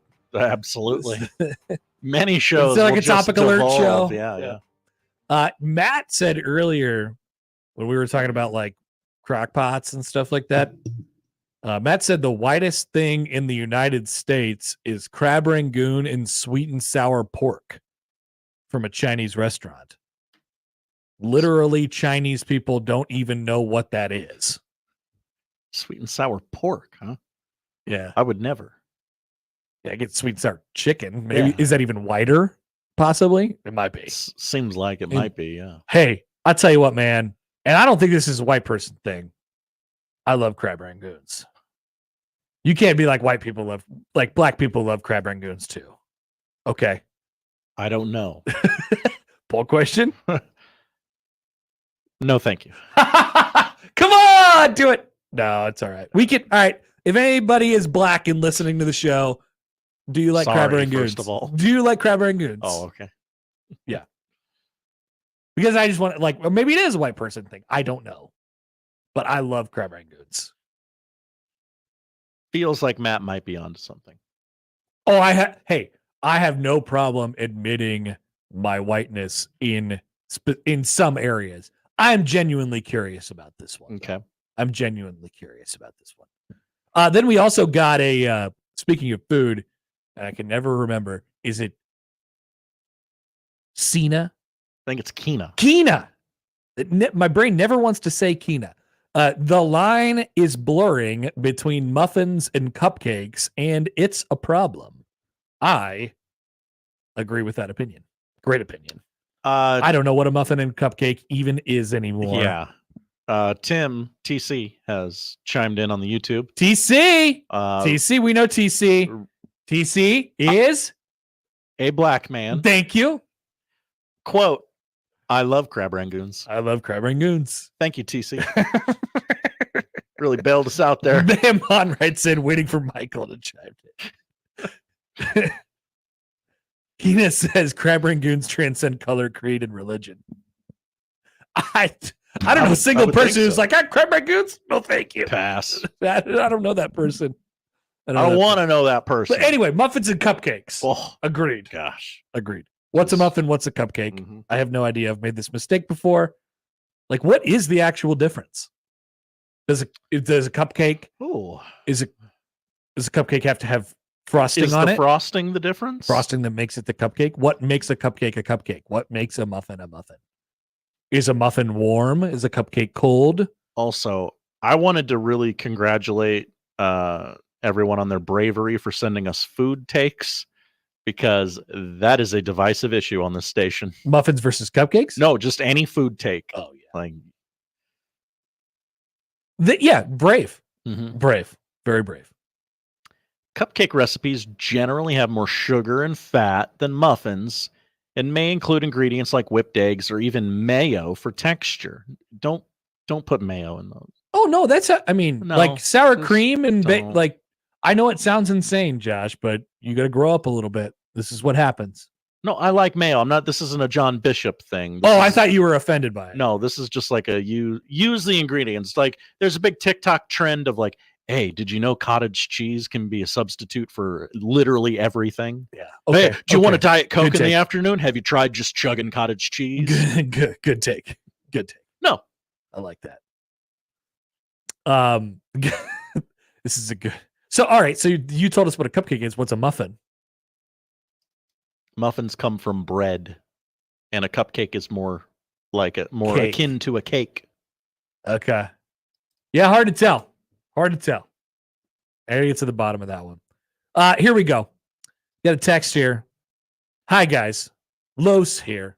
I'm Puerto Rican and Irish, and my stepkids, who are all adults now, are black. And we love crab rangoons. Hey, all right. Another one. I just want to know. People say that I have weird food takes. I like a food that everybody else likes. Sue me.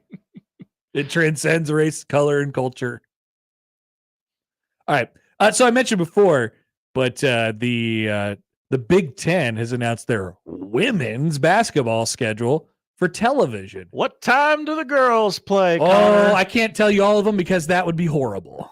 But I will tell you this. So we've been looking forward to this for a long time. What is going to happen when the Nebraska and Creighton men and women play on the same day?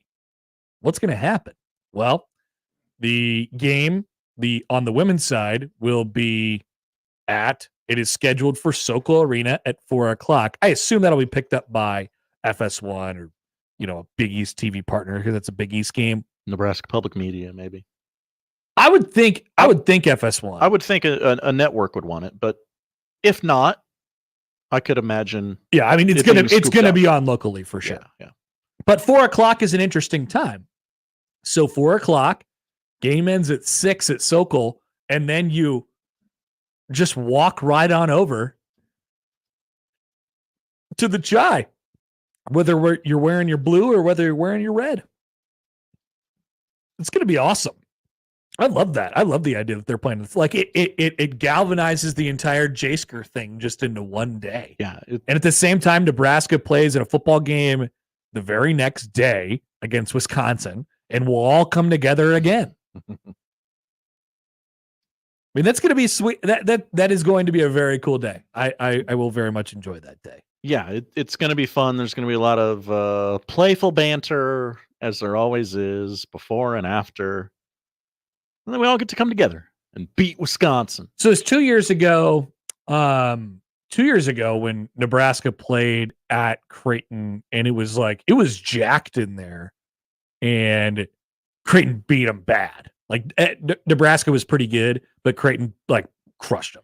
I think it was by more than 20, something like that. And I believe now, if I'm remembering correctly, I believe Nebraska lost on their home floor last year to Creighton as well. I'm talking about on the women's side.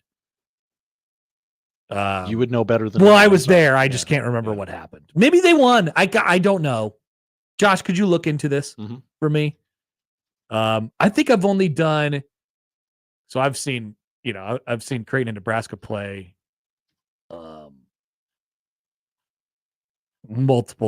many times in Lincoln now over the years since I've been doing PA. I think I've only done one win for Nebraska.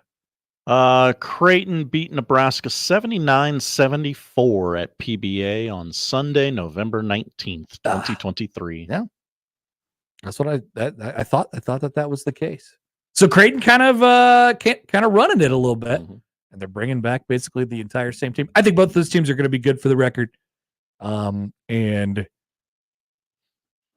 who are you? Okay, here's a little just quick basketball. Ooh. Now, Josh, I don't know what you know or don't know about the women's side of things here. It'd be fun to find out, wouldn't it? Yes. Who will be the worst of those four teams? Creighton, Nebraska, men and women. Who will be the worst of those four teams? Got to be from a national perspective, from a national rankings. It's got to be the Nebraska men. That is where my brain goes first. Yes. Sorry. Who will be the best out of all four? Ooh. Creighton men? Possibly, but maybe Creighton women. Yeah. Yeah. Those were the two I was. Yeah. Oh, see? Who doesn't love basketball talk, Josh? Many say it's better than football. Many are saying this. Josh, tell me the Royals are going to win tonight. Make me happy. Are you excited to watch this baseball game? You've been playing along with you've been on my side this entire time. Connor. You've been saying, Connor, I enjoy when your baseball team wins games, and I support you in your endeavors, but this is a big one. Connor, Aaron Judge needs to take some Cialis or something because he is not rising to the occasion. Nice. But neither is Bob. Well, doesn't matter because he's playing the field exquisitely, as per usual. You got your guy on the mound today. You got the intangible of the One of my guys. crowd One of my behind guys. you. Yes, you have many guys on the If mound. you love It's a spin good rate, staff. you'll love watching baseball tonight. We'll be talking about Seth Lugo and his spin rate. Bob Costas won't, for the record, but somebody else will. John Morosi will be. Throw spin rate out the window. Yeah, John Morosi will be talking about. Connor, you also have the bleep talking. I believe that the Royals will take what happened in the last game personally. How do you think it will sound when Mr. Jazz Chisholm walks to the plate tonight? Not great. No. A cascade of boos. Royals fans, down. If there's one thing that they can do, it's hold a grudge. Robinson Cano got booed out of the building and hit 0 home runs in his home run derby round when he didn't select Billy Butler to be on the AL All-Star home run hitting team. It's not like he wanted to bring his friends in. He wanted to hang out with his friends. And Robinson Cano was booed mercilessly during that competition in 2012. And Kansas City fans have never forgotten about it. And so when Jazz Chisholm says, I think they got lucky probably in that second game and we're fine, I don't know. He's probably going to hear about it tonight.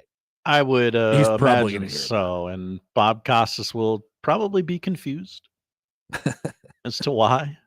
All right. Couple thoughts here before we you got this tonight, Connor. That's my point. Thank you. I appreciate that. Curtis says this. Hello, Curtis. Hey, guys. Just a middle-aged, upper-middle-class, bald, white guy checking in. I like crab rangoons. Okay, so we're checking off that box. And Jake says, I have a black friend, so I'm not racist, and he loves crab rangoon. I don't like the way that was phrased. He's just saying. He's just saying. Thank you. He's just saying. Also, what's all this Nick Papagiorgio talk on my Twitter timeline right now? Oh. So the Tropicana went down today? It did. It went down today. So I was in Vegas on its last day open. Oh, okay. Yeah, they started to board it up, and it was quite sad. That is where scenes from Vegas Vacation were filmed. Ethan Embry, the man who played Russ, and Nick Papagiorgio from Yuma, and said, I lived at the Tropicana Hotel for 4 months while we shot Vegas Vacation. It was unlivable in 1996. Good riddance.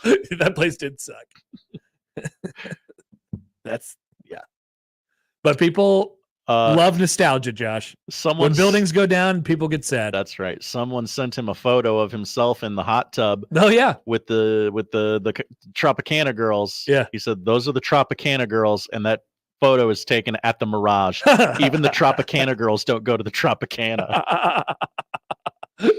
Well, they're gone now. You can hate on them all you want. Yeah, that it will be the proposed new location of the Oakland A's, Las Vegas Oakland A's. What? Someone asked him in the comments, did it take 4 months to film because Chevy Chase is such an unbelievable bleep hole? And Ethan Embry replied, I'm sure that didn't speed things up. Damn, that guy's on one today. I like this guy. We're gonna have him on the show. Does he want to talk? I'd talk about Vegas Vacation for 15 minutes with that guy. Yeah. All right, we're back with the polls. We'll tell you what to watch on the other side on 1620 The Zone.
To the polls at Happer Show on the J-Tech Construction Zone Twitter feed. Birds on my timeline call it Twitter.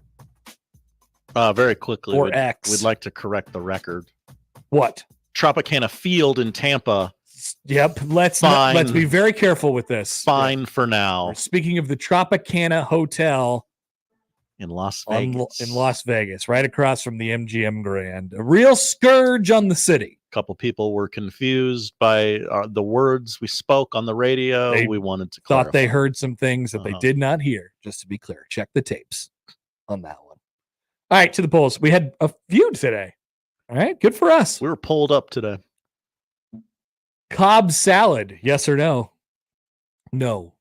I'm going to go yes. That sounds like a white person thing. Doesn't bother me. 55% say yes. Do you thumb the cookbook? I do not. I do. I do not. 50-50 straight up on that at the moment. Was Rick Dees the cock of the walk? I don't think so. I had to look him up. No, I don't think so. Either 61% say no. Is the NCAA like Pangea? Pangea? You know, you made a good case. I'm gonna give you the vote. It's Yes. just like it. 54% say yes. Are waffles hard to eat? Yes. 82% say no. No, absolutely not. Do children love AM radio? Oh. Yes, of course. 71% say no. Yeah, feels about right. Is coffee more of an accessory than a drink nowadays? Yes. Yeah, I'll sign to that theory. 51% say yes. Wow. And finally, is there anything wider than proclaiming that you're making chili/soup for dinner? The only thing I would entertain other than that is unseasoned potato salad. Yeah, I'm going to vote no here. Oh, That's it is very white. Incredibly white. But I don't know if it's the whitest. 55% say it is not the whitest. 45% say this is it. This is as white as it gets. Those are the polls, Josh. What are we watching? We got baseball on our TVs in about 15, 20 minutes-ish. Guards and Tigers, Game 3. What channel? TBS? TBS, True TV, or Max. Take your pick. Oh. Which one would you like to turn on in here? True TV. Really? Mm-hmm. Give me that Impractical Jokers. That's in like lead the 80s, isn't it? Sure.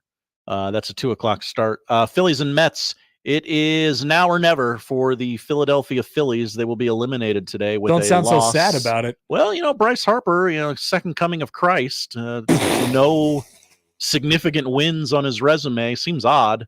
4:00 start on FS1. Yankees and the Royals. This is the main event. 6:00 series is tied at 1. You can watch that on TBS, True TV, or Max. Connor, how will you be taking in the game? I think I'd just go regular old TBS. Okay, very funny. Dodgers Padres. It is do or die for the Dodgers tonight as the Padres go home with a 2-1 lead. 8:00 tonight. But the Padres were already at home. Yes. They're staying home. It is a bullpen day for the Dodgers. Imagine having your season on the line. Imagine being Tyler with a Glass bullpen now, day. just sitting in that dugout saying, well, this was supposed to be me tonight. Clayton Kershaw. Where's that guy? He's just hurt. Mm-hmm. They're all hurt. College football tonight, ESPN2, 6:30. Jacksonville State hosts New Mexico State in Conference USA action. I'm sure we all knew it was Conference USA, but I just thought I'd remind you. Thank you. Hockey doubleheader on TNT tonight. Rangers Penguins, 6:30. Avalanche and the Golden Knights in Vegas, not at the Tropicana, 9:00 tonight. And on Netflix, Connor. Pretty close to the Tropicana. A 10-part docu-series premieres. It is called Starting Five. It goes inside the 2023-2024 NBA season as seen through the eyes of Jimmy Butler, Anthony Edwards, LeBron James, Domantas Sabonis, and Jason Tatum. Really? It is quarterback, but for basketball. I didn't know they were doing that. And there is a section on Jimmy Butler showing up to media day as emo Jimmy Butler. Like that's the most interesting part, not like Jason Tatum winning a championship. Well, I mean, that's the only thing that happened to Jimmy Butler last year. That's true. People forget He's kind of old and broken. Loser. Josh, thanks. Thank you, Connor. That's what we're watching tonight. That's the show. Go Royals, everybody. Just remember that. Go Royals! Go Royals. If you missed anything, you can find it all on our website, 1620thezone.com. The crossover is next.